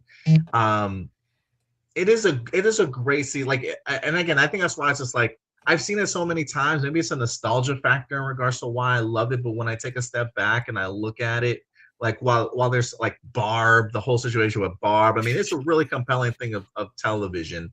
But there is something about seeing the kids a little bit more fully grown and the threats continuing to get bigger, and some of the side characters that are introduced in seasons 3 and 4 that just really kind of put it a little bit more over the top. You might be right in the sense that there's probably maybe more things wrong with seasons 3 and 4 than if you go back and watch season 1, in the sense of like, man, it just hits like every note perfectly, every ending to each episode just kind of works. But I don't know, there's just a level of pure enjoyment that I feel like I get even more out of seasons 3 and 4, maybe because I've been attached to those characters a little bit longer. um that just kind of put it over the top for me. But yeah, 1 through 3 for me is really close. But yeah, we'll see if people hate me for my ranking. Who knows? How dare you not put season 1 as your favorite? Canceled. Yeah. And with that out of the way, Stuart, let's move on to another topic here today. We're going to go back to back Avatar, but this is going to be Avatar from James Cameron, and then we're going to get into Avatar: The Last Airbender. But up first, Avatar: Fire and Ash, fresh off of hitting $1 billion here at the global box office. Can you check where it's at right now, Stuart? If you could go to Box Office Mojo, I'm kind of curious to know where this is at. The Fire and Ash released in theaters the week before Christmas. It's still in theaters. If you haven't had the opportunity to check it out, I think you'll really be a big fan of it. I personally enjoyed it really well. And after the way that Avatar: Fire and Ash ends, if I could be honest with you, it could feel like a culmination of a trilogy well done. And if James Cameron wanted to put this to bed, he certainly could. James Cameron is on record of saying that he kind of wants to put the pen down a little bit for Avatar and start working on some other things, specifically a new Terminator movie. So the question does come up as to whether or not we would even get Avatar 4 and 5, even though we do, if I'm not mistaken, I do believe some scenes have already been filmed for Avatar 4. So, how long production would take, when 4 and 5 would even get back into production is an interesting one. But this week, James Cameron did talk about the potential for Avatar 4 and 5. And the fact that if it doesn't get made, Stuart, he may just spoil it for everybody. So let's see what he's talking about here. Let's bring this up. This comes to us from Entertainment Weekly. There we go. Saying that if Avatar 4 and 5 don't happen, James Cameron vows to hold a press conference to reveal the plot details. There's a plan in the back of Cameron's head in the event the sequels don't move forward. So since the kickoff of Avatar: Fire and Ash press tour, the writer-director surprisingly pumped the brakes on sequel talk, even though Disney already set release dates for the next 2 installments.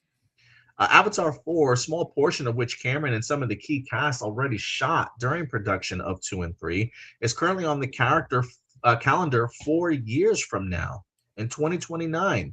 Avatar is then planned for 2023. He says, I don't know if the saga goes beyond this point. I hope it does. But, we prove that business case every time we go out. If it turns out the sequels don't move ahead after all, Fire and Ash so far has made $480 million globally just 1 week out. The 3-time Oscar winner has a plan in place. He says, here's what it is. If we don't go to make 4 and 5 for whatever reason, I'll hold a press conference and I'll tell you what we were going to do. How's that? Cameron's other fantasy is to novelize the Avatar movies and to write them himself, noting there's so much culture and backstory and lateral detail in these characters that's been worked out. I'd love to do something that's at the level of granular detail. However, he acknowledges there's no business model for it anymore. People aren't reading. The filmmaker is referring to a new study conducted by researchers at the University of Florida and University College London that stated the number of Americans who read for pleasure dropped 40%. But anyway, it might be good to have the canonical record of what it was all supposed to be. So for whatever reason, Stuart, he says if Avatar, Fire and Ash just don't make the money that it's supposed to from a business standpoint, that if they don't get greenlit, he may just hold a press conference revealing the plot details of what was supposed to happen, and then in turn maybe even give us a novel for both of these. And look, as somebody myself personally that does love a good Star Wars novel, I probably would pick these up just to go ahead and read them if he ever were to do this. I'm definitely not part of that 40%. I may not read as often as I may not read for every day, but I definitely try and go through like 2 or 3 books a year if possible. But how do you feel about this, Stuart? One, what is the box office for Avatar right now? Do you think that they would go ahead and make a green light a 4 and 5? Or do you think it will come to the point of James Cameron just having to be like, fuck it, I'm just going to reveal it to everybody? What do you think? First of all, worldwide gross is 1.8 billion. Domestic gross, 1.8? yeah, Or is that 1.08? 1.08. Sorry, Oh my my bad, God. my bad. Oh My shit. the domestic gross was 306 million. International gross was 777 million dollars. So yeah, it's definitely hit its $1 billion, which is why I almost 110% believe Disney is going to greenlight 4 and 5. The only thing stopping these movies from being made are James Cameron, whether or not he has like a script from them or not. Him wanting to move on to novels, though, actually doesn't surprise me too much, because I was like watching this interview with Guillermo del Toro. I had no idea that he and James Cameron were like really good friends with each other, but apparently, Wow. yeah, back in the 90s, they used to hang out and watch anime together all the time.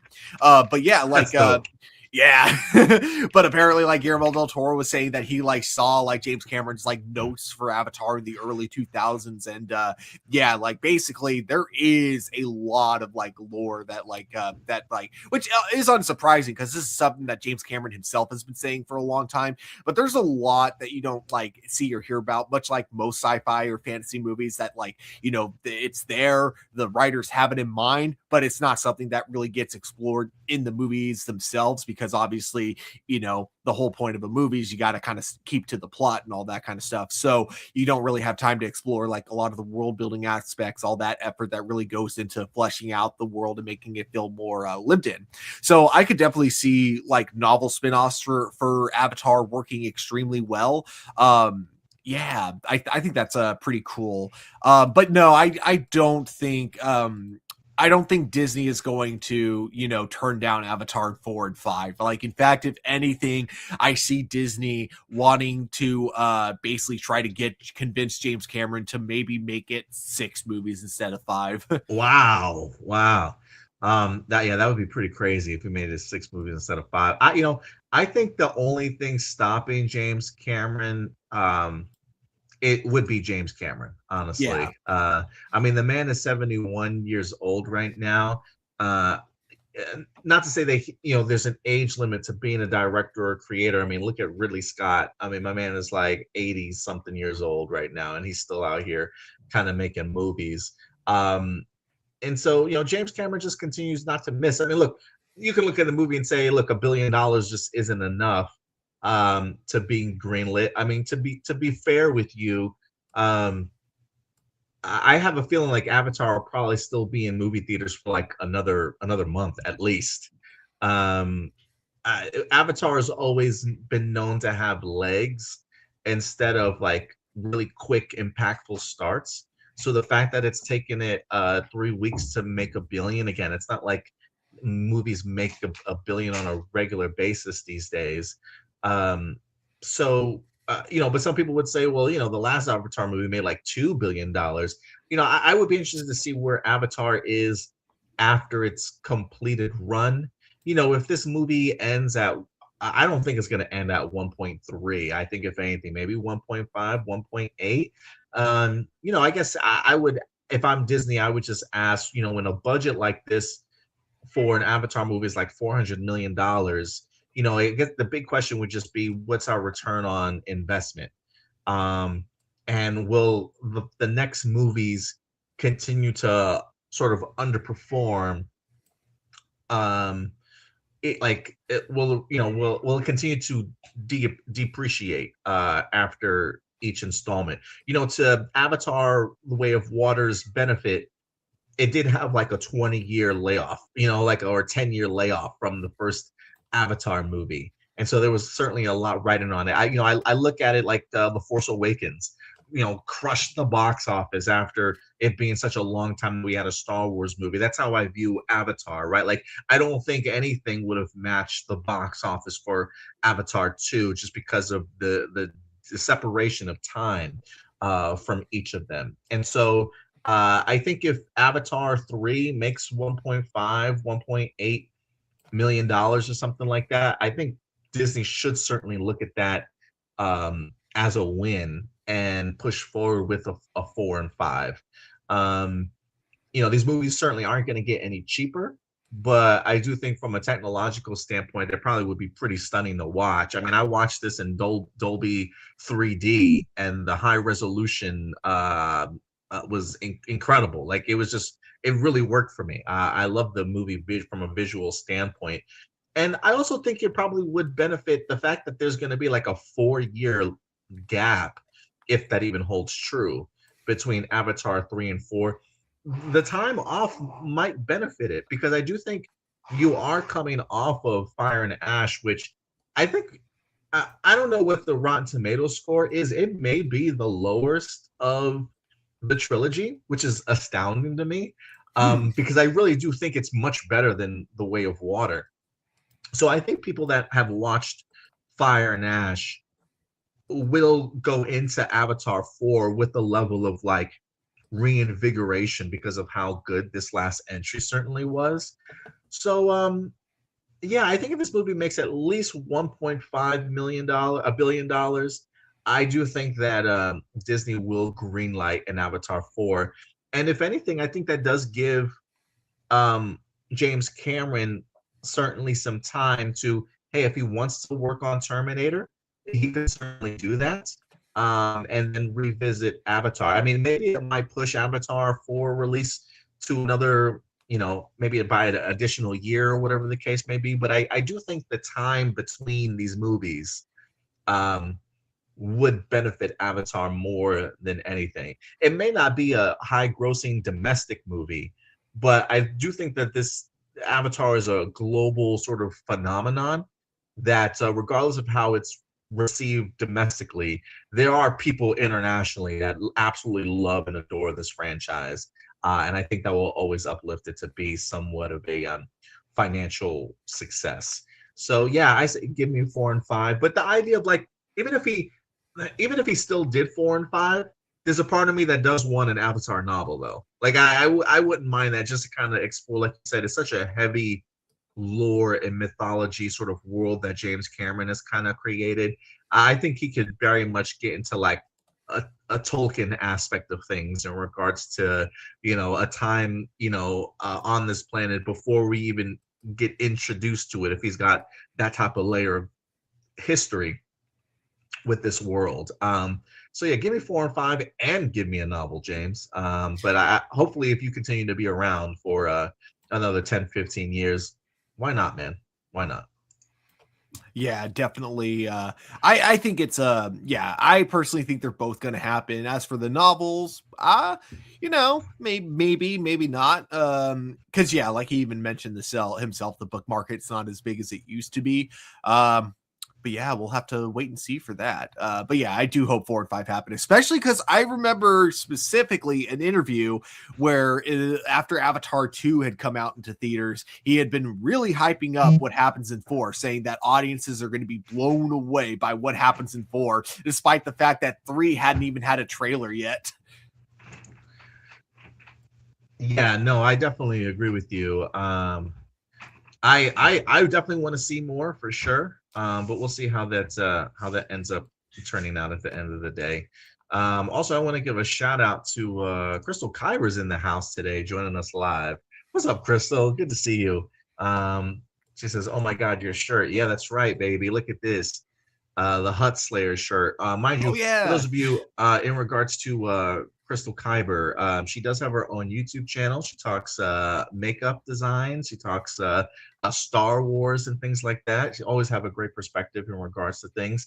I mean, she's a little bit of a Renaissance woman herself. She does Brazilian Jiu Jitsu. She's got her own business, Bad Feelings. Check out her t-shirt line, Bad Feeling. She sent me this shirt, Hut Slayer here. It's got a cool like design also at the bottom where it feels like it's like a band performance, like I'm at a concert, where it shows like other like band names and stuff that are going to be like opening for the main act sort of thing. It's kind of dope. It's like a concert flyer almost. Um, Oh but yeah, yeah, I should actually probably mention this now since she's in the chat. I gotten so many compliments at work with that shirt. nice, nice. But yeah, check her stuff out, man. She loves talking Star Wars, anything nerdy. She does makeup. She's also got a really great perspective in regards to like makeup design for television shows or movies that she watches. Um, she says James Cameron is talking about a new Terminator. Yeah, he's actually thinking about writing a new Terminator movie. We talked about this maybe 2 weeks ago or something like that. He's trying to crack a story for a new Terminator, so he may be taking some time off from Avatar to explore that world again. Um, Blossom says definitely going to consult with her in terms of makeup. Yeah, definitely go ahead and do so, L'Oreal. She definitely got some incredible tips. But yeah, follow Crystal Kyber on YouTube wherever you can, and hopefully 2026 will have us do some more Star Wars content together for sure. But all right. With that out of the way, Stuart, let's move on from one avatar to the next. As you know, we kind of teased this a little bit when we talked about our most anticipated movies for 2026. And that is, in fact, The Legend of Aang, The Last Airbender, the animated movie that was set to go ahead and release in theaters. Um, we got some news though, some unfortunate news, Stuart. If you are a big fan of the Last Airbender animated series, according to a new report, though, Paramount Pictures has other plans for The Legend of Aang. To the point of instead of it being released in theaters, it is now going to be exclusively on streaming. Boo! Everybody, boo this idea! Boo! Boo Boo, this boo idea! Paramount, boo. According to the Hollywood Reporter here, it says Legend of Aang, The Last Airbender will skip theaters and debut on Paramount Plus alongside the New Haven series. This is an exclusive from them. This was actually released last week. The previous week we were off air, but I figured it was such a big moment or something really big to talk about. I thought we should tackle this. The upcoming feature, The Legend of Aang, The Last Airbender, will bypass a theatrical debut in theaters in October 2026 and premiere on Paramount Plus as the streamer becomes the exclusive home of all animated content from Avatar Studios, the creative force behind the Nickelodeon series Avatar The Last Airbender, and ditto for the new series Avatar Seven Havens. Both animated projects are produced by Avatar Studios. Nickelodeon as a division designed to create a new, ever-growing universe based on the worlds of Avatar and the Legend of Korra. The Avatar universe has captivated audience for 2 decades, and Paramount Plus is proud to be the exclusive streaming home for its beloved animated incarnation.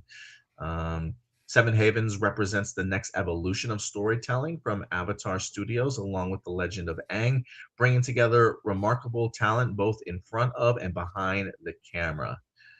Um, so yeah, Stuart, it looks as though when it comes to the Legend of Aang, the Last Airbender movie, taking a step back from releasing it in theaters and has solely decided to make this a streaming exclusive. As a big Avatar fan here on the channel, I need to know your thoughts about this, man. All I can say is that in that same article, Paramount's like, we're proud to be the one streaming platform for Avatar: Last Airbenders. Like, proud my ass, because if you were proud of owning that content, you would be releasing it in theaters to advertise the fact that you exclusively own that content. So, yeah, no, that is some BS there. Yeah, I'm not happy with the fact that it's not going to be going to theaters. Not only as an Avatar fan, but also just like the fact that we don't get 2D animated movies in theaters anymore. Like, that's just not a common thing at all. And usually when we do, it's usually anime. It's usually like kind of something from Studio Ghibli or an anime movie. Like Demon Slayer or Chainsaw Man this year. But yeah, like in general, like when it comes to American productions, you don't see 2D animation anymore. And it's not that I have anything against 3D animation. I don't, but like I always hate it when innovation means replacement. And I don't think that even though I love 3D animation, I don't think it should have ever replaced 2D animation. I think there is a world where they both could have coexisted side by side. And I feel like Avatar: The Last Airbender going into theaters could have been proof of that. Because I do think I don't think this would have broken like records or anything like that, but it would have been a success. I do think it would have. There are enough Avatar fans that would have definitely gone to see this in theaters, and a lot of them are now adults and have kids, and they would have loved to have taken their kids to see this on the big screen. So yeah, this is incredibly disappointing news. I still look forward to the movie itself, but man, I am so disappointed that this isn't coming to theaters, and especially with how much I've been like hyping this movie up with my coworkers like the last year. Because I thought this was coming out in like 2025 last year. So I remember like, yeah, hyping it up, saying we're gonna get Avatar in theaters, guys. I hope we get it at our theater, guys. This is gonna be so great. And then of course, yeah, now it's not happening. Shame on you, Paramount. Shame on you. Yeah, shame, shame. Everybody boo Shame. them. Shame. Shame. Boo. Yeah, dude. Get like recreate that scene from Game of Thrones with the bell, but like, put Paramount's logo in front. Shame. Shame. Yeah, Crystal says so true, Stu. I would have single-handedly brought those box office numbers up. While I don't watch Avatar like that, you guys can boo me too. I am surprised by this. And I'm really surprised because it's one of those things where I just don't know if the numbers add up to make this a financial, like, good bet for them. Like, I get the idea of wanting to build some awareness and attention towards your streaming service. Like, man, if we release this on this, we're gonna get so many subscribers because of it. But I almost think you undercut yourself in regards to doing that, because when I go to Google and I look up anime movies for 2025's box office, Demon Slayer was huge. It made $790 million globally, one of the most profitable animated movies ever. $790 million globally. Chainsaw Man earned $180 million worldwide. They even have Detective Conan. I have no idea who Detective Conan is, but bringing in $162 million globally. According to Google, 2025 is the first year anime films crossed $1 billion at the global box office in regards to revenue. So this just don't make no sense to me. It just feels like you're just leaving money on the table. And granted, while I know the Avatar: The Last Airbender is a domestic, US sort of anime, domestically, I think this movie would have crushed it. And then there's no way you can't tell me that despite it being a US anime, that it still doesn't have impact globally. Like, I'm sure people globally know about Avatar: The Last Airbender. And so like, they even have the Netflix show on the live action Netflix show also that reaches sort of globally. So it's like people are aware of who Aang is and The Last Airbender. And so if anything, I would think you would want to release this in theaters to build off of the success of what 2025 meant from a box office standpoint, make a ton of money, and then utilize that success at the box office to then draw people to your streaming service, in the sense that if Yes. you want to watch it again, or if you missed it in theaters, you heard how successful it was, you got to come to us. And so all those subscribers that you thought you were going to get from just exclusively releasing it there, you then in turn have just like, you've added more subscribers. Like there's no way you can't utilize the theatrical global release as a way to add more subscribers to your streaming service. Like it would just go hand in hand. So it's just like, why are we allergic to money? Like, it doesn't make any sense to me. Same thing with with Netflix. Like, why aren't you releasing these movies in theaters? Like, are you allergic to money that way? Like, who turns this kind of stuff down? It really doesn't make really any sense to me.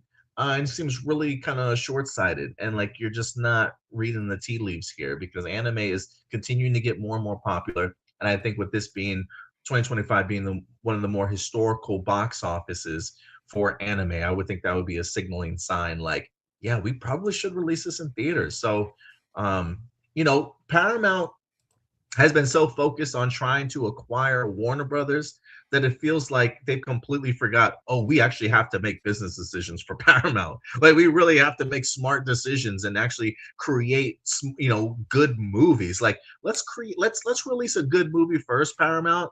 And then, let's see if you should acquire anything else under the sun here, because this feels like shooting themselves in the foot, Stuart. I like Marcelino's theory. Paramount saw the numbers declined on Paramount Plus after they kneeled to fascism. So in order to raise the numbers, they made it a Paramount Plus exclusive. I mean, maybe that's what their fear is. But in turn, again, the idea I would think would be, hey, let's release this in theaters, because if we release it in theaters and it is a box office hit and a success, that will in turn bring even more people to Paramount Plus. So it just, maybe it was a quick decision on their part, because they're like, oh, our numbers are down right now, but it's like, dude, you're capping yourself. Like you're really limiting the exposure that you have. And so, yeah, I think this is a terrible decision. I really do.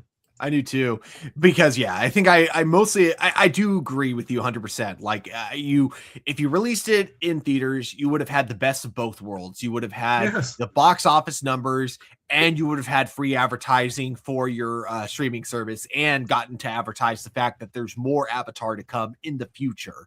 So I don't know what they were thinking pulling this from theaters. Yeah, I really don't either. And you know what? Real shout out to Crystal also. I swear to you, Crystal, I literally, when I put this shirt on today, I was thinking about you, and I was thinking, I'm going to go ahead and promote this shirt on today's show and talk a little bit about Crystal. And the fact that you literally popped up on today's show while I'm wearing this, it's like it was meant to be. It was meant to be. So I really do appreciate you coming through. So again, guys, check out Bad Feeling. It's her t-shirt line. She's doing great stuff over there, along with her YouTube channel. But yeah. All right. But yeah, guys, let us know your thoughts in regards to The Legend of Aang moving from theaters to streaming exclusively. Let us know your thoughts. And with that out of the way, Stuart, we got one more topic to get into before we get into our live viewer questions. Show's running a little bit long here, but it's okay. It's our first of the year. So let's have some fun with this one. Next up, guys, look, the Power Rangers reboot is coming. Go Power Rangers! I'm so pumped for this. I am so pumped for this. My little boy even loves singing the Mighty Morphin Power Rangers theme at this point. He hasn't watched the lick of the show, honestly, but he heard the theme song, and it's hooked in his head. He absolutely loves it now. Dude, that reminds me of did you ever watch the Nostalgia Critic back in the day? Or I guess he still does videos, but I remember like one gag from his early episodes was that he didn't like Power Rangers, and so he did a video top 11 best theme songs, and he got to Power Rangers, and he was like, yes, I know I hate Power Rangers, but I'm not going to deny that theme song is amazing. But as soon as the theme song ends, so does my tolerance for the show. I mean, the theme song is like crack. I mean, once you inject it into your veins, it's just hooked. And my little 4-year-old is proof of that. The kid heard it like 2 times, and then next thing you know, he's in my room just humming it and singing it to himself. And every time I hear him singing, I gotta put it on just to get his expression. But Power Rangers is in fact coming back. We do know that the original showrunners for Peter Jackson, Percy Jackson, wrong franchise, Percy Jackson and the Olympians are in fact on board to go ahead and helm the new Power Rangers reboot series. They have confirmed that. We have reports that production should be going on in early 2026. So I would assume anytime in January, February, or March, that means maybe January. I believe Ricky might have confirmed that for us earlier in honorable mentions. But with production right around the corner, Stuart, you know what that means? Casting, baby. Casting is underway. So let's talk about it a little bit. This comes to us from Mega Power Brazil. And I'm going to go ahead and also confirm this with our boy Jinsaku, so you guys would know. But new names emerge in the race for the cast of the new Power Rangers series in Disney Plus. This is a new Power Rangers series on Disney Plus, has once again stirred up the fan community on social media. In a post published by our trusted insider here, also Jinsaku, stated that the casting process is still underway, but revealed 4 names that are reportedly being considered for the franchise's new project. He actually went ahead and revealed 6 names, but we'll talk about that here. According to the profile, Sean Dixon from Vampirina, Paris Bravo from Stay Out, Jude Goodstein from Miracle on 74th Street, and Momana Tamada from Avatar: The Last Airbender. He also included Kira McLean from Law and Order, along with Christian Alexander Cruz from New Girl, are reported in the mix, meaning that they are among the actors being considered for the roles in the new production. To date, no official information has been confirmed by the studio. It is unclear what roles the actors would take on, and even if they would all be vying for spots as Rangers or other important characters in the plot. It is worth noting that names of Momana, Paris Bravo, Kira McLean, and Christian Cruz have already been mentioned by other insiders previously. So let me bring up a couple of these real quick for you guys, so you can see what the cast themselves look like. I'm not too familiar, but with some of these actors, but if you follow certain shows, maybe you have seen them before. So so this is Sean Dixon, where the article does state that he is from, I think it's a Disney show, Vampirina. So Sean Dixon's name has popped up. We also have, I believe this is Paris Bravo. She's from, I don't know if Stay Out is a movie or not, or if it's a series. We also have, is the next one Jude? Yeah, Jude Goodstein. For a second here, I thought this was the kid from Welcome to Derry for a second. I don't know why he almost looked like that kid, Rich, to me for a second. But Jude Goodstein from The Miracle on 74th Street. I'm assuming that's a Christmas movie, perhaps. I don't know. And then Momana Tamada from Avatar: The Last Airbender Netflix series. I don't know who she plays in the series. Is she? I don't think she's Toph. Is she? Or who do you think? Who is she? Who does she play? Do you know? Let me double check.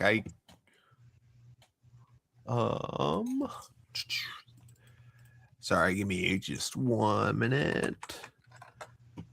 How do you spell her name? Momamo, Momoma, Tamada, Tamada. All right, and who was she? She was Ty Lee. Yeah, Ty Lee from Avatar: The Last Airbender. Was that? Wait, that was one of Azula's friends, right? The flexible one. think, yeah, her role was like relatively small in Avatar in the first season, but if they're going by the cartoon, it'll definitely be a much bigger role in season 2. Okay, Gotcha. cool. And then he also does go on to confirm Christian Alexander Cruz, who the article again states from New Girl. And then you also have Kira McLean, who the article states is from Law and Order. I'm not too familiar with really any of these actors, but Mm. he does go on to say in his one of his posts that again, take these with a grain of salt. These are names that have been revealed to him, so whether or not they're like on the short list or if they are in fact confirmed for these roles that he's not sure about, but these are the names that are going around right now. Things can certainly change. I mean, we had you guys saw this firsthand if you're a Power Ranger fan with Ninja Storm, how we had a Yellow Ranger specifically announced, Oh and yeah. then come to find we got ourselves a brand new Yellow Ranger by the time production actually started. So yeah, take this with a grain of salt. But these are the names that not only Jinsaku is revealing, but other insiders as well. What their roles are, if they're Power Rangers or if they're other characters in the series, we'll have to wait. But that's about as close to new information from Power Rangers as we got, ladies and gentlemen. That is that is really funny because yeah, when we had like the whole cast, they completely changed it very last minute. Okay, so the number one thing I appreciate about this is that I only recognize, and even then only kind of recognized one of them. So that's what I think you kind of need for like a Power Rangers show. I think that Power Rangers should be the show where you introduce new up and coming actors. So if this is like, the cast that we're getting, or if these are just people that audition for it, yeah, I think that's pretty cool. Definitely, again, very much feels like it should be an opportunity for new up and coming actors, and I think that as long as you have a good, competent director behind it, it shouldn't matter if the actors are very new to the whole scene. Which one are you semi familiar with? Oh, the one that played Ty Lee from Avatar. But again, Oh, it's been like I don't remember too well how much of a role she had in it because because again, her character has a much bigger role in season 2. I am kind of curious. I would agree with you in the sense of like um unknown actors. I don't necessarily know if I knew of anybody from Percy Jackson. Um like the main three, what they had maybe been in previous to that. So when I look at them, they seem like fresh faces to me. So I don't know if they've had any major roles prior to that. So maybe that's what the showrunners of Percy Jackson are used to in the sense of taking fresh faces and helping making them bigger stars than they already are in regards to that. With Percy Jackson, though, like I didn't recognize the actress that played Annabeth or the actor that played Grover, but I did, of course, recognize Percy Jackson himself because he was young Ryan Reynolds in that. What was that movie called? Future Man or something Oh, like that. okay. I didn't know that. I didn't know that. Yeah, he was pretty good. It was like there was this whole interview where like he was showing off like how much he's watched Deadpool 2. So he literally did the entire narration of Deadpool 2, the very beginning part of the movie, where Ryan Reynolds is just like looking at him like, should a kid be talking like this? I love it. I love it. Crystal says I've been doing a Power Ranger movie rewatch. It's so fun and nostalgic. Yeah, that first Power Ranger movie from the '90s still really hits for me. That and the rebooted movie, I'm a big fan of. She says, "Spoiler alert: Tylee will be the Yellow Ranger." Just kidding. I mean, if we're going based off of traditional Mighty Morphin Power Ranger themes, you might be right. You might be right. I mean, Uh, if they go with like exactly how it was in the '90s version of the show, then yeah. But I don't know.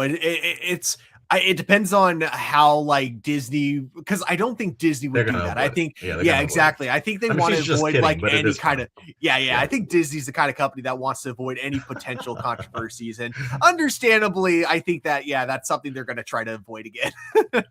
Blossom says, I'm still unsure about the reboot, understandably so. Yeah. understandably. Says Sean is kind of cute. Not Johnny Young Bosch or Chance Perez cute, but still. So just I like it. I like it. Nice comparisons there. But yeah, I'm glad we got some progress that is certainly happening behind the scenes here. I can't wait for this to kind of go into production and just to kind of see what it's going to be. Real quick, also, this popped up. I'm not going to take too long with this, but this did pop up when I was on one of the main websites. But Hasbro launches a channel featuring Power Rangers and other classics. Hasbro Legends says, riding the streamwave, Hasbro launched its own channel featuring classic shows, including the iconic Power Rangers. Currently available only in the United States, Canada, and the United Kingdom, the Hasbro Legends channel will be home to classic productions from the toy giant. Hasbro Legends falls into the category of fast channels, which are channels within other platforms with fixed programming and commercial breaks offered free of charge. The channel is available on Plex, and its programming includes classic seasons of Power Rangers, VR Troopers, and also Big Bad Beetleborgs. So yeah, it looks like they're using the Plex platform. I'm not too familiar with Plex, but maybe it's one of those like one of those providers that like have a different like a ton of different channels, and maybe it's on that like it says a fast channel. So maybe it's on this. I don't know. I don't know how to explain it, but you ever like some of those platforms that you watch, they have like all these different channels and then they play like replays of like old stuff or within a particular theme. I think it might be something along those lines. But it is available in the United States if you guys want to try and find Hasbro Legends. But yeah, I just thought it was interesting. Mhm. Daniel, what's up, Daniel? Good to see you. Appreciate you coming through. All right. But other than that, that will do it, guys, for all of our main topics today. Thank you guys so much for certainly joining us here today, man. It's we've had some great cameos pop up in our live chat today, which has been fantastic. Some great returning members, some great super chats here. But with that out of the way, Stuart, I think you know what time it is. I do indeed. And now, everybody, it is time for live viewer questions.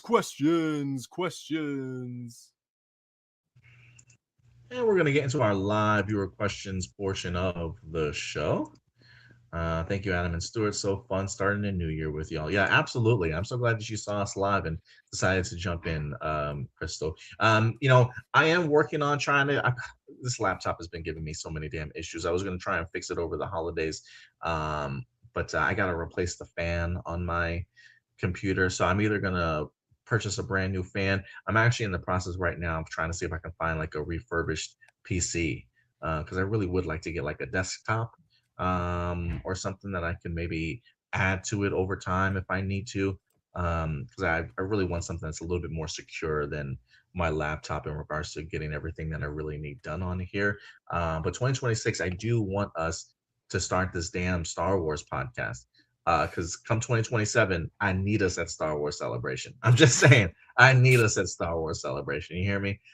So yeah, we'll definitely do a ton more stuff together, Crystal. But thank you for coming through.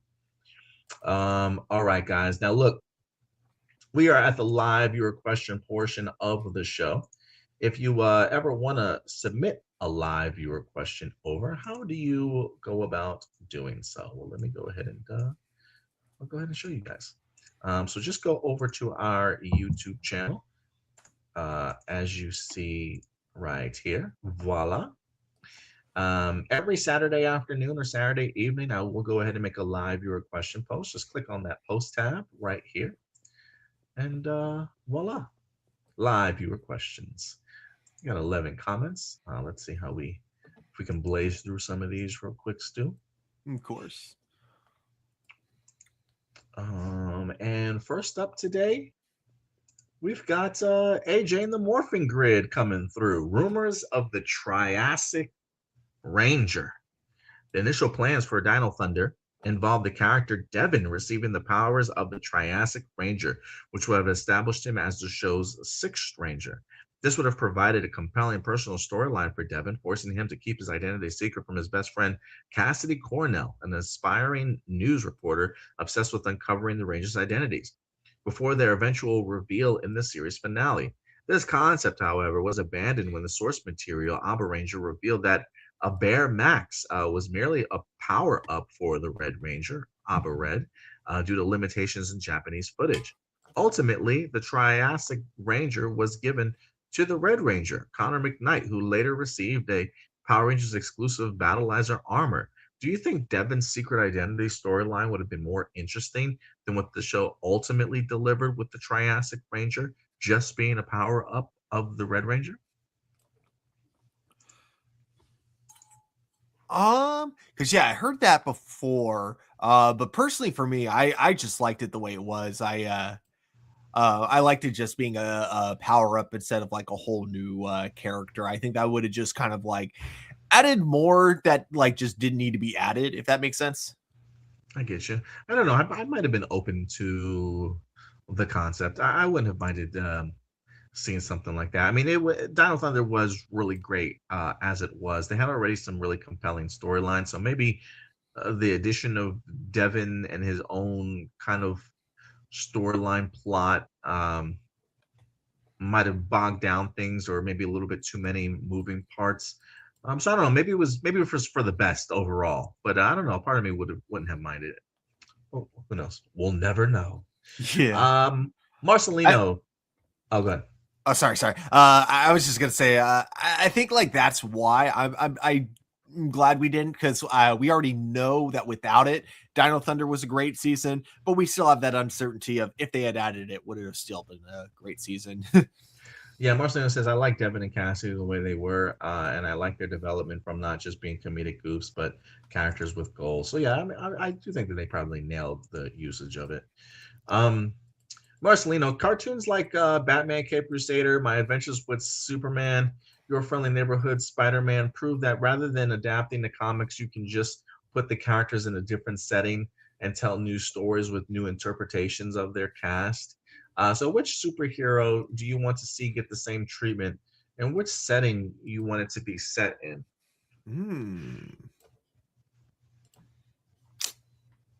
I was thinking about this today because I did see this question beforehand. Um, the first thing that always comes to mind for me is like the cartoon characters that I grew up with, like the Iron Man series or the Incredible Hulk series, or even like the brief Fantastic Four series, even like Silver Surfer and stuff. But I was thinking like, they revived Spider-Man. They've already revived X-Men. One of the things I kind of would like to see, um, I was always a fan of some of the Avengers cartoon series. I wouldn't mind an Avengers cartoon series. I know they're already tackling them in regards to live action, so I don't know if they would ever do an Avengers.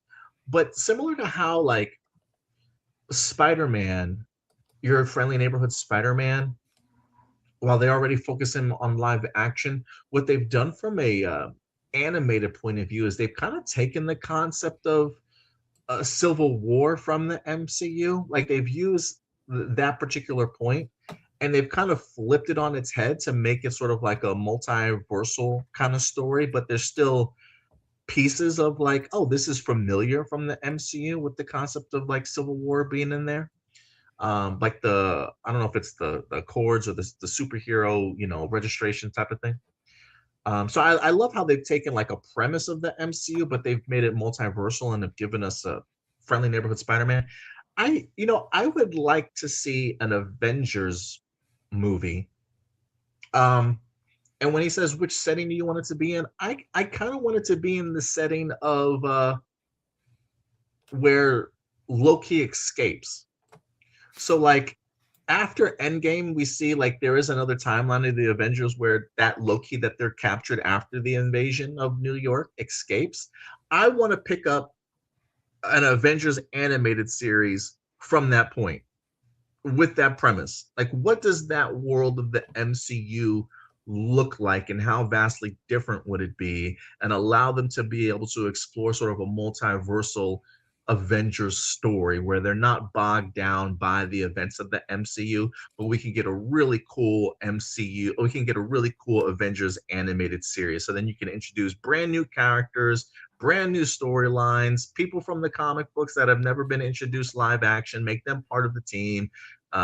West Coast Avengers storyline here, there, your their own version of Wonder Man, or whatever the case may be. Introducing a love triangle between him, Wanda, and Vision. Like, I just think there's a lot of cool things that they can do from that premise. So yeah, give me an Avengers animated series based off of the events of Endgame, where Loki is no longer captured and he actually escapes.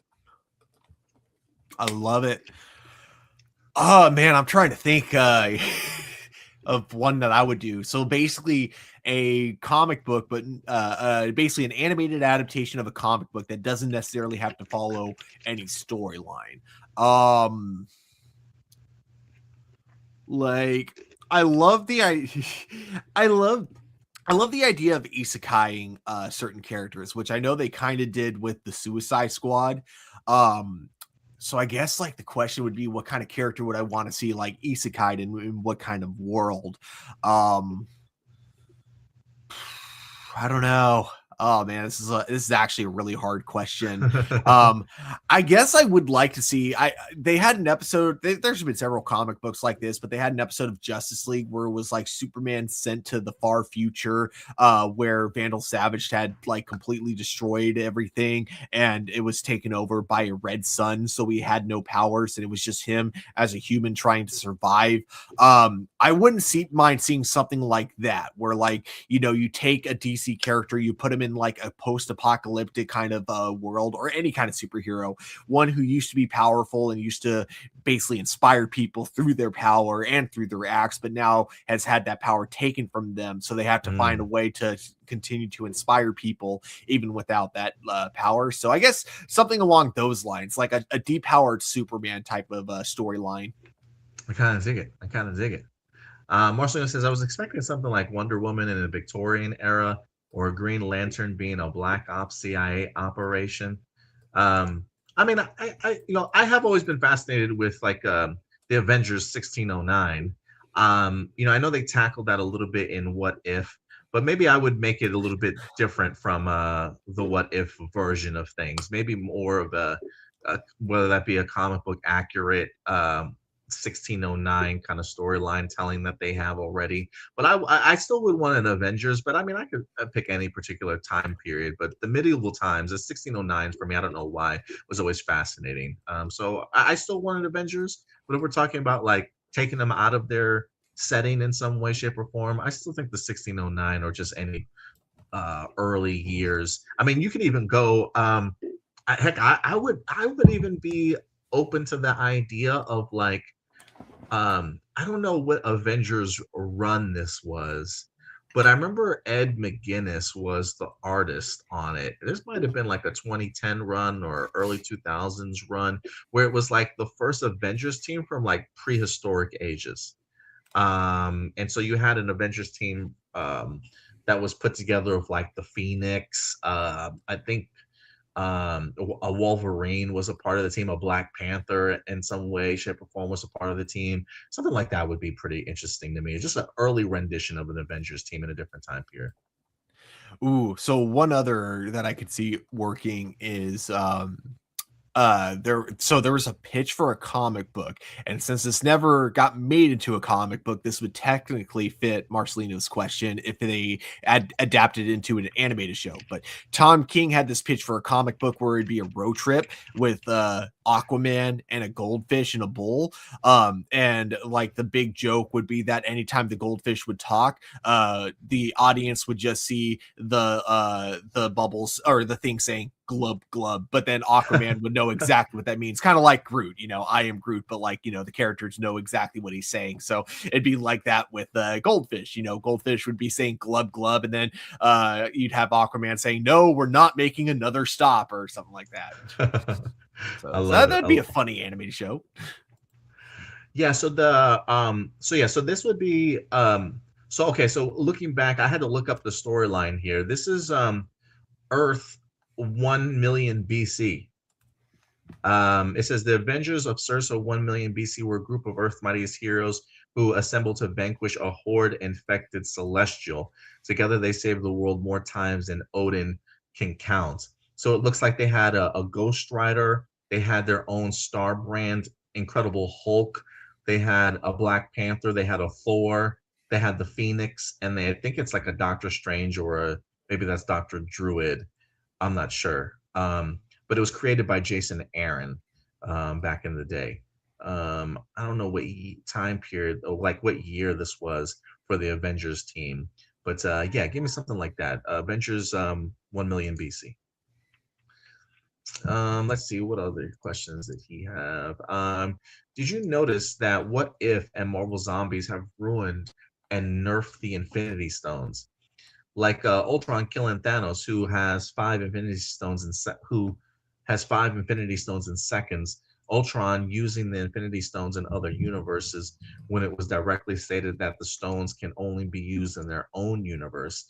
Zombie Thanos destroying Stormbreaker with just the Power Stone when in Infinity War Stormbreaker powered through all the Infinity Stones. Captain Marvel being able to hold an Infinity Stone with her bare hands when previously it was shown that holding one will kill you unless you're a higher being like Star Lord. There's a ton of other examples I could list, but I think you get the point. So yeah, did you notice that in those that they have ruined and nerfed the Infinity Stones? I don't know. I don't. I mean, yeah, I think they're utilized differently, but I just don't like the term ruined. Like, Hmm. I don't think they could ever ruin the Infinity Stones for me. I just think maybe they're utilized in other stories that maybe don't necessarily live up to the lore that was established in the MCU. But I don't know if I could ever feel the Infinity Stones were nerfed or like ruined for me forever. So like whenever they pop up ever again, that I can't take them seriously. I still always certainly view them as a threat, regardless if they're not necessarily used to their brightest potential. So no, it hasn't ruined it for me.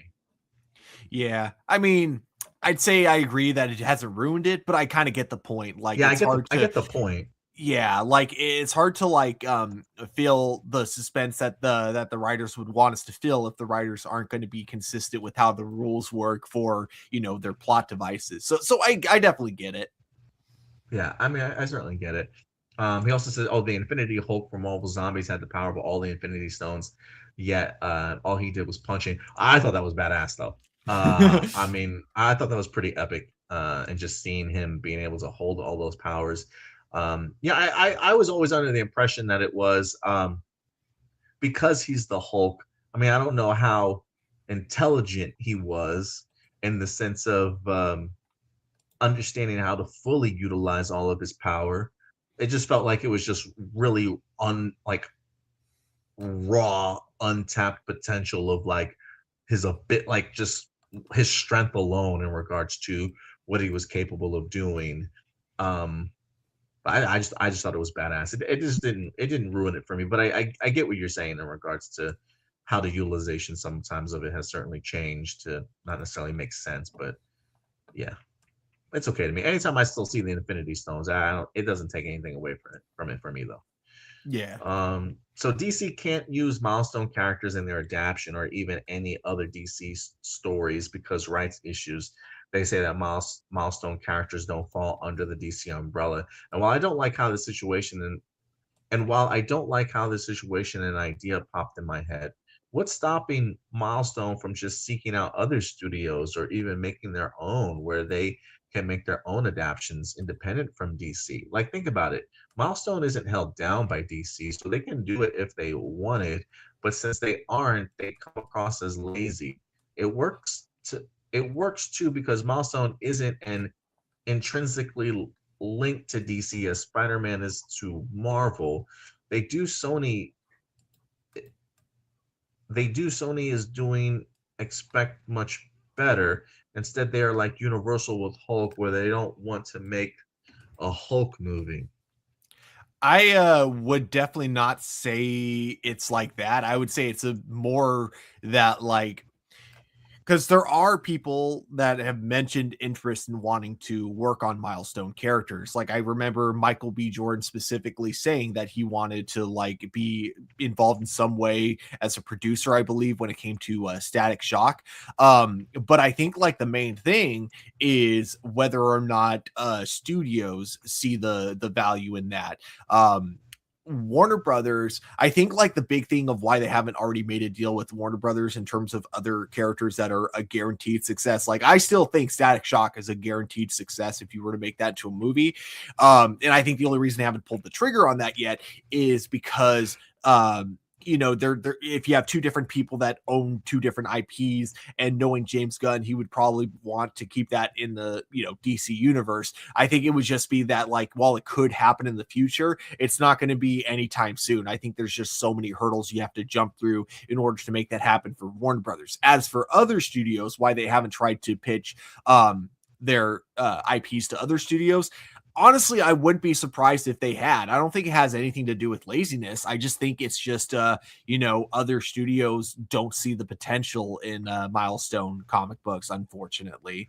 I think there are definitely some that really could like resonate with audiences and could potentially lead to a big budget big box office gross, but it kind of, it's like the studio that you have to hurdle through, and it's like if you don't have a superhero pitch that's not Superman, Batman, Wonder Woman, or Captain America, Iron Man, and the Hulk, it's like they're just not going to care as much. Yeah, and the rights with the Universal and the Hulk are a little bit different too. Like Universal Pictures holds the distribution rights for any Hulk movie, meaning that, and this is according to Google, just to get this right.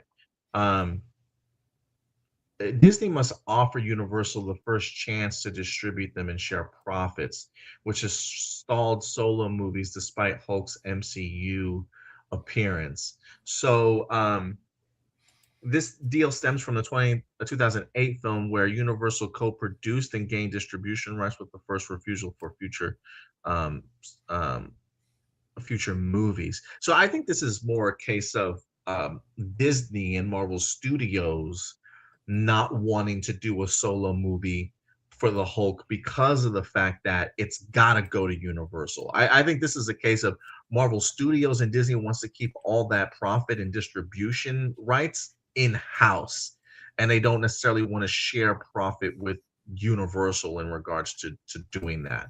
So it's not a refusal of Universal to not want to make a movie. I think it's more the refusal of Disney wanting to share profits with Universal in order to distribute and make that movie come to life, if that makes sense. And I don't really know enough about like I really have to sink my teeth into Milestone and like how much of Milestone does DC Comics or DC Studios or even Warner Brothers at this point um, owns.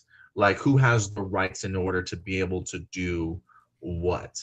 Because it's not like Milestones is like a production company where they could just make a movie on their own. At least I don't believe that that's how the rights work. I'll have to look into that, Marcelino. I really need to learn a little bit more about that, but thank you for bringing that up, though.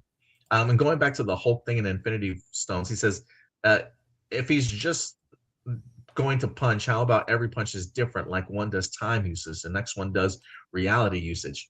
I dig that. I really dig that. I dig that. He says, well, apparently Young Justice is the only DC adaptation that can use milestone characters. I mean, maybe it's something with the animated rights too. I don't. I really don't know too much about the milestone breakdown rights when it comes to DC comic books and Warner Brothers, but I'll look into it some more. There is a whole thing with the Spider-Man rights that's similar to that, where like they can use Spider-Man in animated projects, but they can't use him in live action. Yeah, you're right. You're right.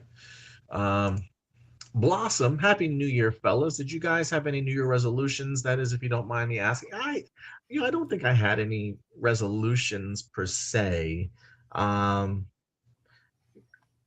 Yeah, I don't think I had any resolutions per se. I mean, I do have maybe some goals of like maybe trying to find a new job, being able to better provide for my family in 2026. Um, I would like to, I have been thinking about the channel a little bit too in regards to the future of it, where I want this to go. Not to say I'm going to stop doing Hero Report or anything like that, but I'm just trying to figure out a ways to maybe tighten things up a little bit, be more on time with things. Um, um, and I don't want to say shrink the channel, but I think maybe a little bit more focused on certain things. But I don't know.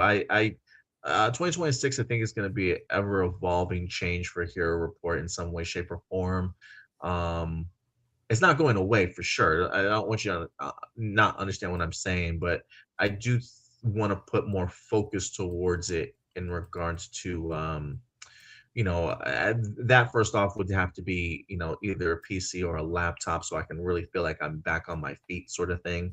And I think once I have that in place, then I think Hero Report can become a little bit more fleshed out. I mean, I did the redesigning and the rebranding and the logo designs and stuff, and there's more to that I would like to install and maybe a little bit more focused, right? Like whether that be videos on Hero Report. Do I want to start making it even bigger focus of Hero Report on TikTok also? Just to find some ways of stream, like some ways of revenue for the channel and really what I want this channel to kind of be going forward. But outside of the YouTube stuff and Hero Report, really it's just maybe a new job, just more financial support for the family, but nothing too crazy. Anything for you, Stuart? I got a couple. Like, I definitely want to make it my goal to try to see at least one movie in theaters a week. Because I tried doing that last year and I completely failed. I think last year was like my worst in terms of keeping up with new movies. So I'm gonna try to not make that a problem this year. This year, I'm gonna try to do one movie a week. Also want to make it my goal to start posting on TikTok and Letterbox more about the movies that I watch. And yeah, I wouldn't call this a resolution, but yeah, I'll get a little bit more into this. Actually, this might be a good time to kind of like mention this. Yeah, so basically this month I'm going to be kind of like, thinking about the future because I am getting married this year. So I am going to be thinking like about like whether or not I want to continue my current job or start looking somewhere else. So because of that, just to let everyone here know right now, after this episode, I'll be back for one more video with Adam because we're going to be doing our top 5 movies of 2025. But after that, I am going to be taking a break from Hero Report, so you won't see me throughout the month of January, unfortunately. But I will definitely be back on February. This is not me leaving the show. This is me just needing this month in particular to, start planning things out, both in terms of my wedding and in terms of just like what I kind of want to do going forward in terms of my current career and see other options out there. But yeah, do not worry, anyone. I will not be leaving Hero Report. And in fact, I do still plan on, uploading, no schedule at the moment, but I do plan to upload to my TikTok. If you guys want to follow me there, I'll give information about that at the end of the episode. But yeah, just to let everyone know. Well, Stuart, there go our ratings for January. I mean, just plummeting, just plummeting. Unsubscribing. Marcelino is never going to watch the show for the rest of the month now. He won't return until February. I mean, the views are because of you, Stuart. Just understand that. Nobody watches me anymore. They don't, that is definitely not true. That being said, I don't know if Indy is still watching, but hey, Indy, come on, Adam's is gonna need another co-host. I'm gonna need a co-host for this month, Indy. So yeah, help grow that out, Indy. And then when I come back February, the whole trio's back. Yeah, we need to. I mean, we've been saying this for like a year. Indy's coming back, or like 2 years, maybe even longer. Who knows? But we'll see. But thank you for informing everybody, Stuart. But yeah, so January will definitely be a big adjustment, I think, for the both of us going into 2026. And then when we come back together in February, hopefully things are a little bit more laid out for us. So here's to the both of us, Stuart. That 2026 is very prosperous for us both, my friend. Yeah. Marky Parko, nostalgia in films and TV series have become a prevalent Oh, I'm sorry. I've just completely missed you, Blossom. You guys know about Dungeons and Dragons, yeah? Wouldn't it be cool if the Rangers made an episode like the game? I imagine Marchi. Hold on. I imagine Marchianus Mork, or as I call her, Mistress Darkheart, using her monster game pieces and making a D&D board out of the Rangers town. How's that? I kind of dig it. Yeah, no, that actually it feels like something very in line with what could have happened in like kind of a classic episode. I'm surprised they Yeah, never it did does. that. Yeah, it does. Okay, here's my That pitch for feels like that, a Billy. classic MMPR. Yeah, here's my pitch for that. Billy tries to tries to get everyone into Dungeons and Dragons. They just do not see the appeal. Rita Repulsa, spying on them as usual, decides, all right, what if we raise the stakes? And she turns the game into like, an actual real thing Yes. happening. And then end of the episode, after all that, the Rangers are like, maybe there is more to D&D than we thought. And so they're more willing to play, but like Billy's like tuckered out after the end of the episode. So he's like, guys, I think I'm gonna pass. And then they're the ones all disappointed they don't get to play D&D. Or they play without him, Oh like yeah, they've gotten so obsessed with it they play without him. Yeah. No, I could totally see that, like Billy being the leader of the team, and then like each ranger being like a representation of a different like ranking or like position. Yes. You nailed it, Stuart. You nailed it. There you go, Blossom. There's your idea. If we had more time, I would go into detail on who would be what class. Yeah. Marky Parko, nostalgia in films and TV series have become prevalent, yet polarizing trend, with some audiences growing weary of the constant reboots, remakes, and throwbacks, saturating modern media. Conversely, this same yearning for the past fuels enthusiasm for materials like retro video games, where millennials are actively reconstructing childhood setups by purchasing old consoles and reviving forgotten ones. This dual sentiment highlights a complex relationship with the past. While the creative well of Hollywood nostalgia may seem overdrawn to some, the personal and tangible connection to one's own childhood artifacts, like an old video game system, remains strong and appealing. As we see this sustained interest in personal nostalgia, this industry reliance on mass producing nostalgia content risk devaluing the genuine appeal of these cherished memories. Does the industry's reliance on mass-produced nostalgic content risk devaluing the genuine appeal of these cherished memories? I don't agree with that personally. So let me first say that yes, Hollywood has definitely gotten over reliant on nostalgia. And I will even admit I am part of the problem, because when I see, that Hollywood releases another Alien movie that feels very in line with the original two Alien films, of course I'm going to get excited and go see the movie. So that kind of a thing happens like a lot in Hollywood. And I am kind of one of the suckers that will buy a ticket every time it does. That said, I do think they're very over reliant on it. And I think that because of that, it stops more creative, original projects from going through. However, I do not agree with the notion that milking a project devalues the overall like memories you have of the original project. Disney can pump out as much Star Wars as they want. It can be the worst things, like the internet. It can be the worst thing anyone has ever seen. Nothing Disney makes in regards to Star Wars is ever going to ruin my nostalgic memory of, the original Star Wars franchise. Nothing they can do can possibly do that. I think that, when I was young and immature, in fact, I remember saying this about Dragon Ball Evolution when it came to theaters, I would have had a completely different thought about this. Like, yeah, if they don't make it perfect, it ruins the original, it ruins my childhood, that kind of thing. But as I've matured over time, I will definitely say that was a very cringe take of mine. So yeah, like I don't I think the idea that like a bad remake or a bad sequel like completely ruins the memory that you had, I find that to be an absolute like ridiculous notion. The only time a memory should be ruined is when you get more context of a specific memory and you realize, oh, this wasn't as cool as we thought it was, that kind of a thing. But I don't think like a bad sequel or a bad reboot should ever ruin that memory you had of a movie like that you had such a fond memory of. A bad, like maybe finding out that the people who wrote the movie were actually terrible people, okay, fair, that's very fair. But like a bad sequel, that shouldn't ruin your nostalgia.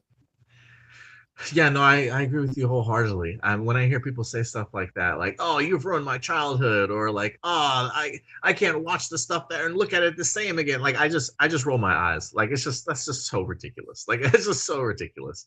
Um, yeah, I look, look, nostalgia still hits, unfortunately. It's a reason why these reboots and sequels and revivals, make so much money, because nostalgia does sell. I mean, I would like to see Hollywood do things like Stranger Things. I think is a really good example of like nostalgia bait, but giving you something fresh and new. Yes. Like themes or aspects of or like feelings that you get, that feel very nostalgic in the sense of like, oh, when I watched the first Stranger Things, it felt very Spielberg-esque to me, but it was still a really interesting new storyline and things like that. So, the premise of it or like the feelings of nostalgia, I think that's fine as long as you attach it with something fresh and new. Then I think it's okay. But just rehashing the old things, I want to say, yeah, a lot of people say that they're over it, but the reality of it, people still go and they see these things.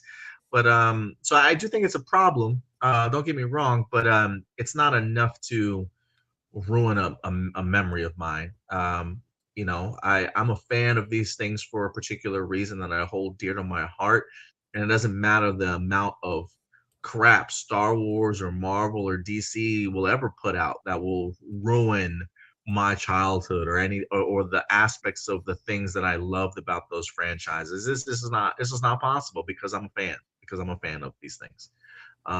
So yeah. Um, Peg C. I just want to wish you guys a happy new year. Question: what are your thoughts on the potential names of the Power Rangers reboot? Look, I'm excited for them. I hope that they are going to be great. I hope that they're killing it in the auditions. I kind of dig the idea of no names, or at least people with not a lot of name recognition, I should say. So we'll see. But I really don't have you know, anything bad to say about it. I'm just excited that the casting process is underway. Yeah. I remember I was watching the red carpet premiere or watching clips from the red carpet premiere of Percy Jackson.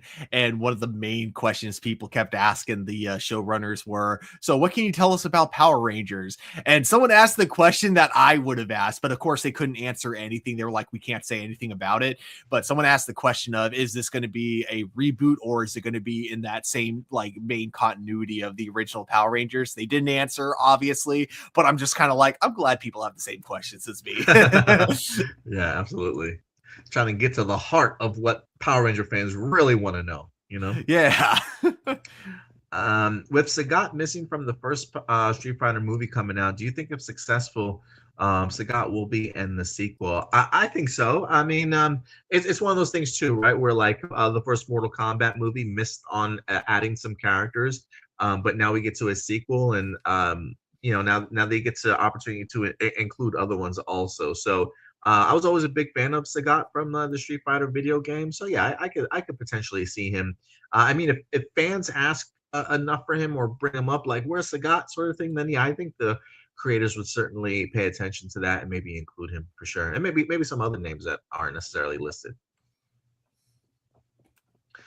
Um, Playmate Toys will be losing TMNT toy license at the end of 2026, and in a nearly 40-year partnership that started in 1988 with manufacturing sales rights ceasing after December 31st of next year, and or of this year, and inventory clearance finishing 90 days later, marking a major shift for the toy company and the TMNT brand as a license goes to new hands for future products.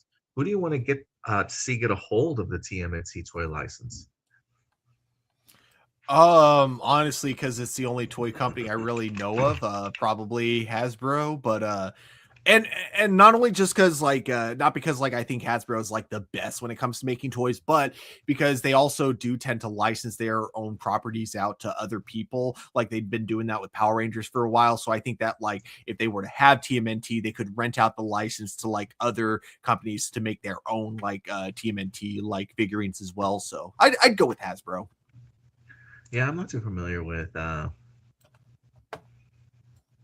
I mean, is Playmates like under a particular brand? Do you I know? don't know. Um, Let me see. Yeah, Playmates Toys is a well-known one. Yeah, I'm not too familiar with toy brands currently these days. Yeah, Hasbro's name is listed on here. Fisher Price. I think that's kind of kiddie though, maybe. I don't know. Yeah, let's just go with Hasbro. Um Jessica Fryman, do you think we could get a fifth Kung Fu Panda one day? And you think if Batman Beyond had gotten a fourth season, Terry could have gotten his own Robin and Batgirl? And would you like to see Simpsons and Bob's Burger crossover episode one day? Hmm. I don't know how Kung Fu Panda ended. Um, I have never really watched Kung Fu Panda before, but the movie made 548 million. Wait. You haven't seen any of the Kung Fu Panda movies? No, no. Oh, okay. Yeah, so like as for Kung Fu Panda 5, I don't see it happening because like 4 was not well loved by people. I haven't seen the fourth movie. Really? It made a ton of money. Really? No? 4 did? Yeah, it says Kung Fu Panda $548 million worldwide. Huh, that's okay. That's actually kind of surprising. But okay, maybe I should give this movie a watch. But regardless, the first, I oh mean my that gosh, granted that doesn't mean it's a good movie though. oh It yeah, just made a lot true. of money. Box office doesn't, yeah, I mean, yeah, good movie. But regardless, you gotta watch the first two Kung Fu Panda movies. Those two Okay. movies are incredible. I thought third one was just okay, not bad. I actually would say it's very much like the How to Train Your Dragon and Shrek trilogy. You have two really good ones, and then the third, meh. Yeah. Yeah, to round out All the right. trilogy. Rotten Tomatoes does have Kung Fu Panda 4 with 71% critics and 84% audience. So give it a shot, Stuart. You might like Yeah. it. Um, do you think Batman Beyond fourth season, Terry could have gotten his own Robin and Batgirl? Yeah, I think that if it kept going, they would have eventually introduced more sidekicks, and then honestly, they probably would have eventually they probably would have had their own like new future Justice League team formed because we already got like the Ooh, Justice League in a couple of episodes. So I could see Terry actually joining the Justice League at some point. I dig that. Um, would you like to see Simpsons and Bob's Burgers crossover? That would I think that could work for like an episode. I'd be curious to see you know what they would do with that. Fun fact I learned about Bob's Burgers though. Apparently it was originally going to be a show kind of like with a Sweeney Todd type of premise where they were going to be making the burgers out of people. So it was going to be like a cannibal kind of cartoon. But I guess what stopped them from doing that is one of the producers like at Fox asked them, so can you make this joke funny for more than 2 seasons? And they thought about it. And so it's like it would have been great as like a mini series, but they were thinking longevity, the joke would have just gotten old. um, let's see here. Who else do we got? Alex. What's up, Alex? What do you think of this theory?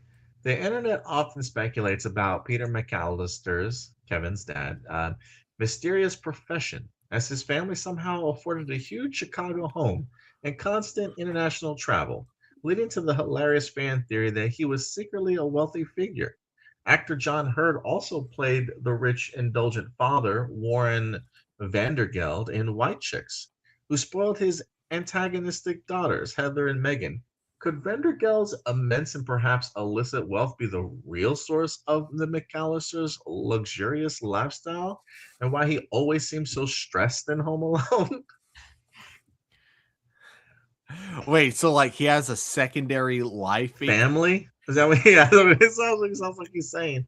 Uh, yeah, so he said John Hurd, the actor, also played the rich, indulgent father, Warren Vandergeld. So he's saying that he's stressed because of his antagonistic daughters, Heather and Megan, when he comes back to his second family, the McAllisters. He's playing a dual life. He's so rich, he's playing a dual life. Oh my gosh. I have never heard I've this never theory heard that. before, but like I dig it. Sure, why not? It's canon now. You have it here, folks.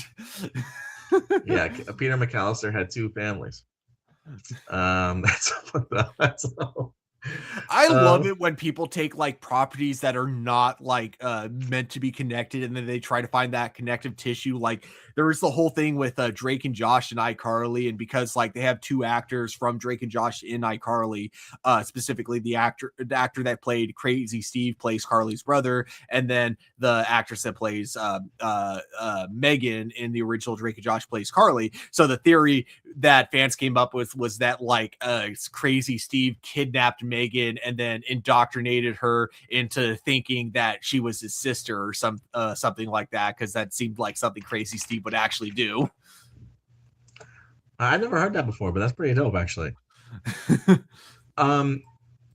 It also kind of like maybe Peter McAllister's so rich that like how authors sometimes like don't go by their real names as the names on the books, right? Like it's like they have a completely different name. Like maybe he's so rich that he can afford the idea of changing his name also to that other gentleman, Warren Vandergeld. Like maybe that's just his rich name that he goes by. And he's got a whole nother side to him. Who knows? What do you guys, and this is from Nathaniel. What do you guys think of the new Hold on. What do you guys think of the new season?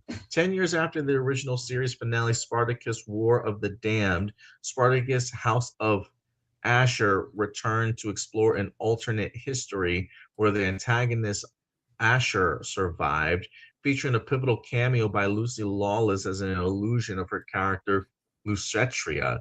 The premiere was met with excitement from original stars like Liam McIntyre and Manu Bennett, who shared their positive reaction on social media. But there's this new trend of what if continuations for beloved shows dilute their original impact, or does it offer a truly fresh perspective for fans? I've never watched the Spartacus stuff, so I can't really give my fair assessment on if it worked out or not. But the idea of like exploring an alternate history, does this new trend of what if continuations for beloved shows dilute their original impact, or does it offer a fresh perspective for the fans? I think it just depends on the intention of the show being made. If you're making this what if because you actually have a good story to tell, then yeah, I do think it enriches the world. But I think if you're doing it because like you were hired to do it as a job because the studio wanted money, it's very likely it's going to dilute, like he said, it was going to dilute the how did he forward it again? He said it would dilute the show's original impact. Yeah, like I could kind of see both. Yeah, I think it just kind of comes down to the purpose behind the what if spinoff. Because yeah, I've never seen Spartacus, so I definitely can't speak for it one way or another. Yeah, but I agree with you there. My friends call me Joseph. Happy New Year's, guys. If the X-Men were to finally be introduced in the MCU, should they feature an entirely new cast and be firmly established on the main Earth 616 to allow for fresh storytelling and seamless integration with the existing heroes? While nostalgic cameos from previous film actors are fun for the multiverse, a definitive new team on the main MCU Earth would be the most effective way to establish their long-term importance. Um, I'm all for an entirely new cast at this point. I do think that if we do get a soft reboot, I think coming out of something like Secret Wars, if we do sort of soft reboot Earth 616, we know one of the changes could be that that mutants have existed here for years and have sort of that built-in resentment from humanity, certainly towards them. Like that could be uh, a new ruffle in the history of the MCU Earth 616 that would have been a little bit harder to implement had you just introduced the X-Men without no prior sort of persecution from humanity. So I do think a soft reboot of after Secret Wars here on Earth 616 to be the added history of the persecution of mutants would be interesting one. Um, but I would love to see fresh new cast members. Like the rumors going around right now of like Hugh Jackman coming back again after Secret Wars, um, as like a mentor or something like that. Like I'm over it. Like I'm Yeah. over it. Like Hugh, I love you, brother. Like you've done so much for this franchise already. I don't need you back. Like and that's like with pure respect. Like I don't need you back. You've done your service. It's time to hang up the claws. But I need an entirely fresh new cast to take up this mantle. Like they have got to try and establish themselves without the help of other people because Hugh Jackman has just been around way too long. So yeah, I need an entirely new cast at this point. Yeah, I'm definitely in an agreement with you. Yeah, like I don't mind the idea of them coming back for this really big Avengers movies, of course, but I Yeah, think that after that, I don't need any more Tobey Maguire or Hugh Jackman. I think like give them this like last hurrah, and then we're good. yeah, I will be honest though, like I also thought something kind of similar after Logan. Like I was like, okay, I don't think we ever need to see Hugh Jackman again because that was so perfect. But then Deadpool and Wolverine had a really cool pitch, and I'm like, you know what? I'm cool with Wolverine coming back for this one. But so that being said, though, I think that for now, I'm done with all the nostalgia bait when it comes to like Marvel characters we've seen before. So I'd be cool with them like just kind of being done after this, at least for a while. Like I'm sure like 10 years from now, someone will have like this amazing story that they want to tell that has to involve bringing back these characters. And if that's the case, go for it. But for now, we don't need them. yeah. Most talented man in the world. Peter discovers a portal to a dimension where everything is narrated by an overly enthusiastic British gentleman who describes Peter's every mundane action, such as, and now Peter Griffin, a man of simple pleasures, is adjusting his ill-fitted trousers with a surprising amount of vigor. Why does Quagmire's chin have a small, almost imperceptible dent that only appears when he says the word giggity? I don't know what to tell you. Most talented man in the world. But I wouldn't mind an episode of like a British man describing Peter Griffin's actions. That sounds actually pretty fun. like a whole I can't remember if they've done it before because I've seen this parodied so many times where it'll be like Malcolm McDowell or some really big British actor, and they'll just use like a random episode to just like have them sit in front of a fire in like a really fancy robe and have it be like them narrating the Their episode. story. Uh-huh. Yeah, like I think I'm thinking of South Park in particular, where it was like the most hated episode, but they had Malcolm McDowell narrating the Pym episode. Sorry, not Pimp. That's very different. Pym, the British kid from the earlier seasons that like Matt Stone and Trey Parker hated. Um, and then Doomsday, last set of questions here from Doomsday. I had asked Adam this the other week, but I also wanted to hear Stewart's side. If Cosmic Fury had used the Q Ranger suits, which Ooh. of the Dino Fury Rangers do you think would fit each color? Oh, that is a good question. Let And me are there any legendary rangers you believe could fill the remaining color positions? Yeah, I had to pull up an image of Q Ranger to see yeah. who all the colors were, and then the cast of Dino Fury. But yeah, who would you fit in each color? And are there any legendary rangers you believe could fit in the remaining color positions? Okay, so let's go with all right, I think shoot, now I have to also bring up Dino Fury because I can't remember all of their names at this moment. Da, da, da, da, da, da.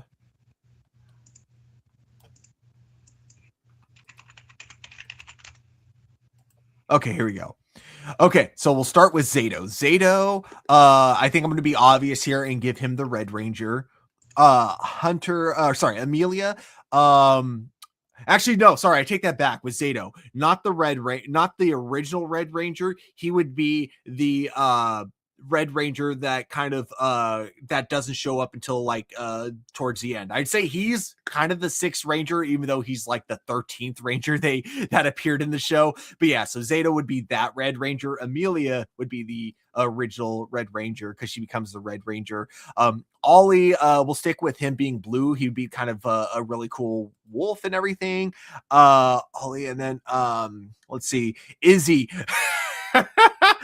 Okay, so something that would be funny, but would be like kind of a huge middle finger to her character is if she was the Pink Ranger, who is probably one of the girliest looking Power Rangers ever, even though Izzy was the character that said skirts aren't my thing and ripped her skirt off.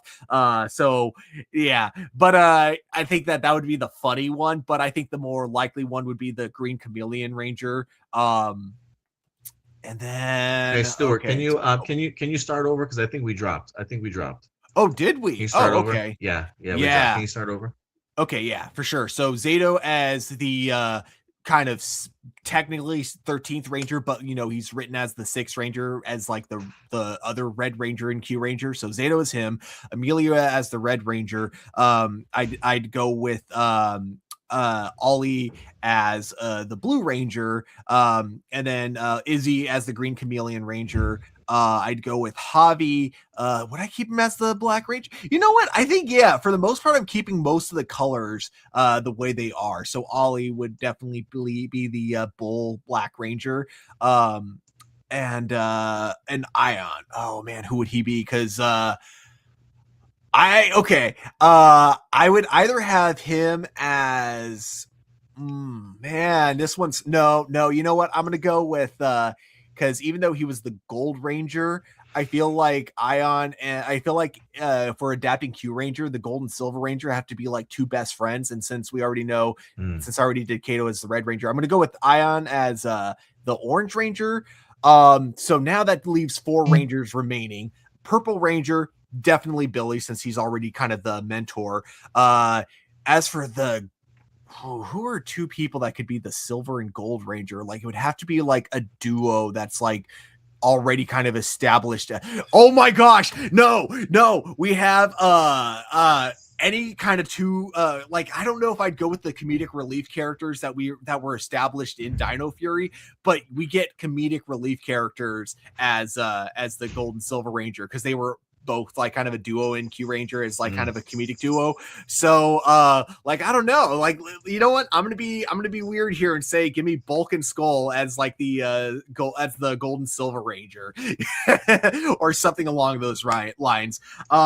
As for the Pink Ranger, you know what? For the Pink and Blue Ranger, I just realized the light Blue Ranger, not the regular Blue Ranger. You'd have to. I think their personalities would make the most sense if you had someone young playing them. So I would say, if there were any like, there were episodes in Dino Fury I think where they helped like kids out at some point.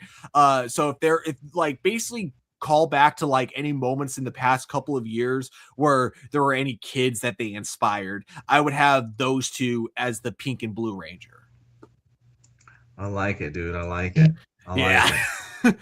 A long answer because it's You just did. such a You did big better. team. Yeah, it's a huge team.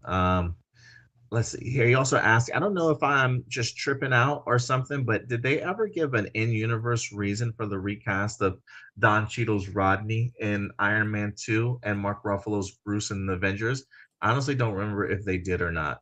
No, Nope. no, they just said, hey, I'm here. Let's move on. Pretty much.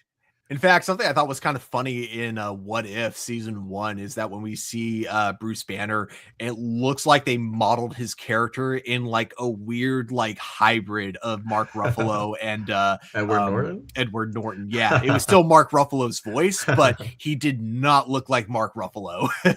That's pretty funny. Do you believe in the whole Super Sentai is always superior to Power Rangers crap? Personally, I don't believe that because there have been numerous times where Power Rangers seasons has been just as good, if not better, than a Sentai counterpart.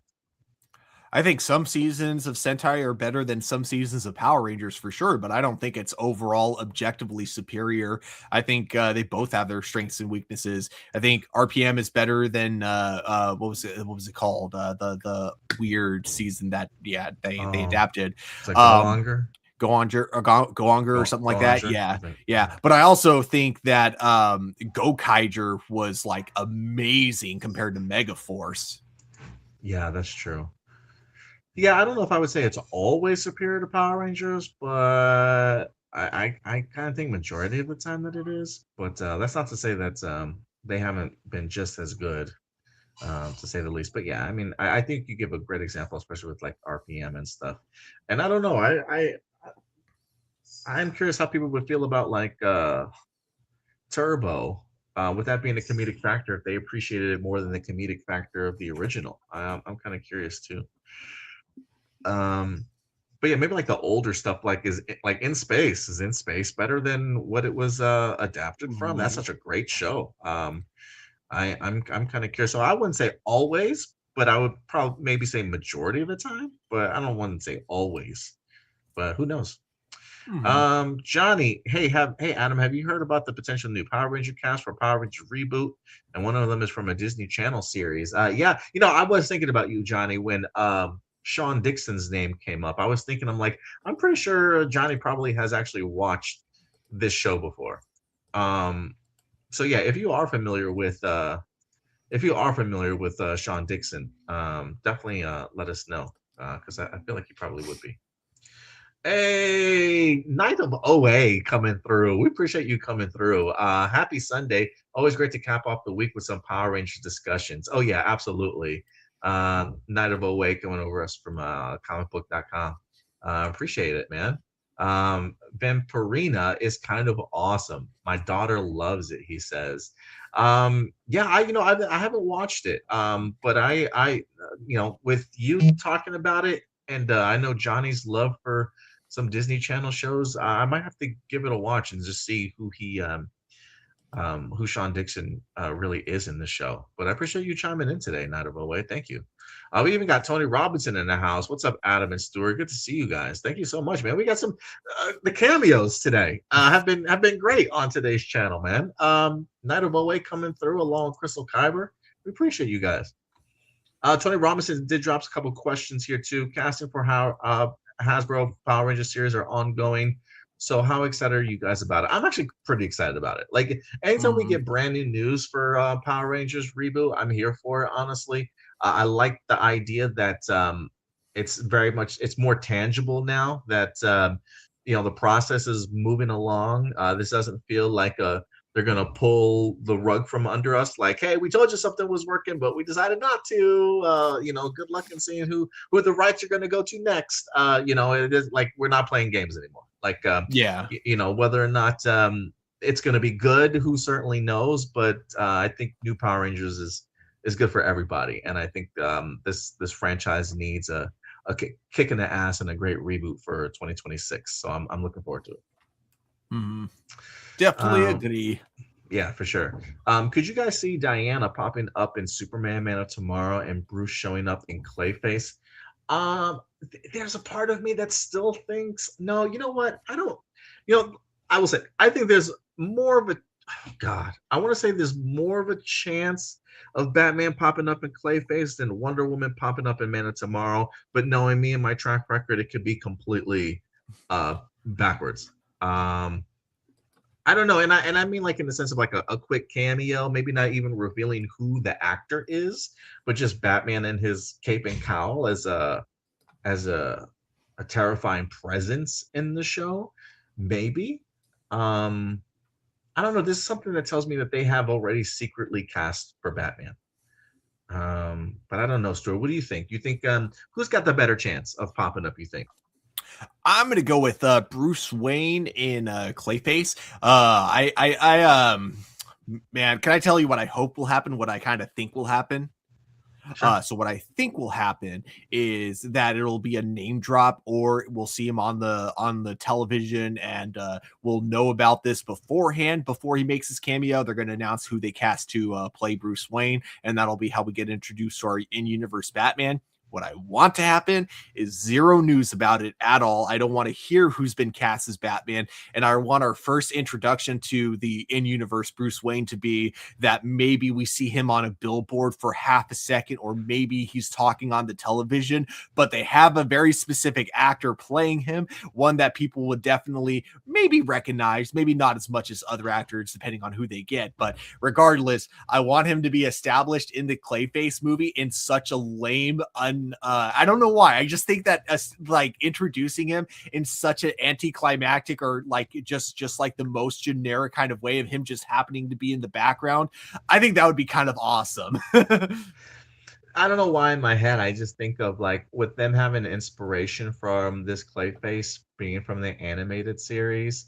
You know, I don't know how involved. I don't know if I want my Batman fully involved. I don't even know if I want him as like the final boss, like in the final act. But I don't know. Somewhere I just want him to pop up um on the top of a rooftop, and similar to how we see him introduced in the animated series, like a bolt of lightning Yeah. or a flash of a storm or something, and then you see his silhouette standing on the thing, like this is imposing figure standing over the night of Gotham. I don't know. Something like that would really work for me, but who knows? But we'll see. We'll see. Always a chance for Dan to pop up in Man of Tomorrow. And then lastly, with the success and of Stranger Things and the It Welcome to Derry series, do you see other studios investing in coming of age stories again? I personally think it would be smart, and I only think because we always have new, young, and up and coming generations, and I think those generations always need a good coming of age stories. And they always tend to be really good if they're done really well. I think it's also like not just for up and coming generations, but I think also from a nostalgia standpoint, because I think we grew up on a lot of coming of age stories, and whether we were kids once, or we have kids now, sort of thing. I think those stories are always kind of really appealing and relatable.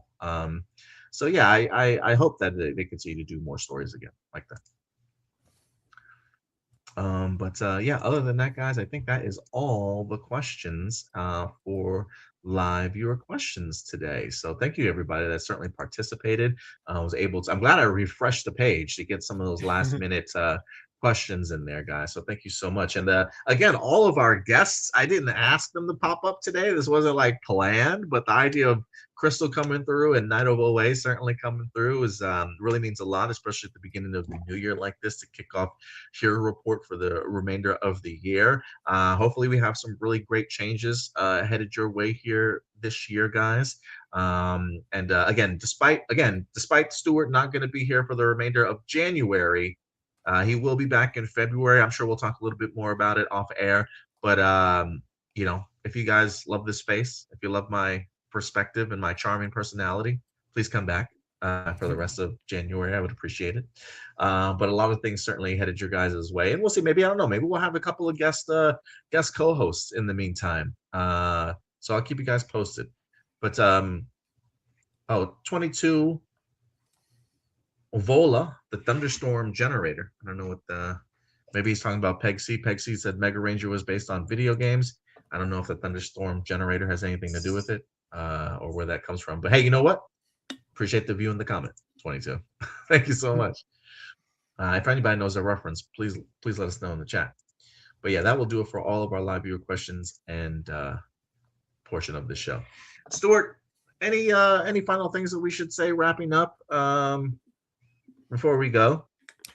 Just that, like, again, I'll just let everyone know one more time. Yeah, it's been it's a great run, and please note, I am not leaving A Plus Hero Report. I am just taking a break for this month, everyone. So I will definitely be coming back in February. But yeah, I'll get into this. I'll get into, like, as we're doing our outros, where you can find me in the meantime. But yeah. Yeah, I look forward to seeing what you do on your TikTok page. And look, you're always welcome to post on the Hero Report TikTok page. Also, we got like 3,000 subscribers over there. A couple things I would like to try and start doing more going into 2026. I do want to focus more on my report cards for movies. I've kind of fallen off a little bit about them, but I do think the TikTok format actually might be really great for report cards and brief reviews on movies that I see. You talked about in 2026 you want to see more movies, one movie a week. This year total, I have seen 41 movies in theaters. Nice. 41 movies in theaters. Thank you so much, AMC, to the Stubbs A-list program that's allowed me to go ahead and see that many movies. Had a great experience. Hopefully to another 40 plus this year. We'll see. But yeah, guys. Also, again, tomorrow, Stranger Things series finale spoiler discussion with you guys. I want to give people the entire weekend to try and watch the episode if they haven't done so yet. So feel free to join us tomorrow night. And then afterwards, Stuart and I will be recording our top 5 movies of 2025, and we'll post them later on in the week for you guys. So much more content certainly headed your guys' way this week. Stuart, if real quick, 22 says, have you guys watched it? Welcome to Derry. What did you think about it, Stuart? Oh, I loved Welcome to Derry. I went into it with low expectations because, again, I wasn't a fan of It Chapter 2 or The Flash. So when Andy Muschietti wanted to come back for this, I didn't have that much hope. But I was glad to be proven wrong. I thought Welcome to Derry was kind of fantastic. So I'm looking forward to season 2. Yeah, I really love the way that the series itself was really structured. I mean, the first episode alone, I think, really traumatized us enough to come back for more in a crazy ass way. But I think each episode just continued to build upon itself to a really great few last, like, just really amazing sort of episodes. The child characters alone were really enjoyable to kind of see their growth and their story arcs and stuff and their relationships with one another. And while I had my issues with some of the special effects in certain episodes, especially particularly the cemetery scene where they're running away from sometimes not all the time, but sometimes the special effects didn't necessarily work for me. But the season finale, like, I can tell that that's where they put all their budget. I mean, it looked seamless, a very cinematic sort of experience. And it even makes me want to go back and rewatch It Chapters 1 and 2. And I just loved all the connected pieces. I thought it was a marvelous show. But yeah, thank you so much for bringing that to our attention. But yeah, highly recommend it if you guys have not had the opportunity to watch it yet. Once it once Welcome to Derry season 3 comes out, my plan is to rewatch season 2, season 1, and then It Chapters 1 and 2. That's probably pretty smart, just from a timeline perspective. It probably would hit completely differently watching it in that way, shape, or form. But we'll see. But all right, guys, that will do it for us here today at A Plus Hero Report. We'll certainly see you guys next time. Oh, Stuart, if people want to find you on social media, where can they find you? You guys can find me at TurboStew01, both on TikTok and Instagram and on Letterboxd, all of which I do hope to be posting a lot more frequently this month, starting tomorrow. And if you want to find us on social media, right over here at TikTok on Hero Reports, and then everywhere else on social media at A Plus Opinions. Mostly we post a lot on our Facebook page if you want to follow us there. That's where we keep you up to date on all the news throughout the week, news articles, first look images, posters, trailers, behind the scenes stuff. We keep you up to date all week, and then we take 6 topics from there and we talk about them here on our YouTube channel live every Sunday for you guys at 11 a.m. Central Time. But that will do it for us here, guys. Until next time, do us a big favor, as always. Take care of yourselves, take care of each other, and keep it A+. We'll talk to you guys later. Bye.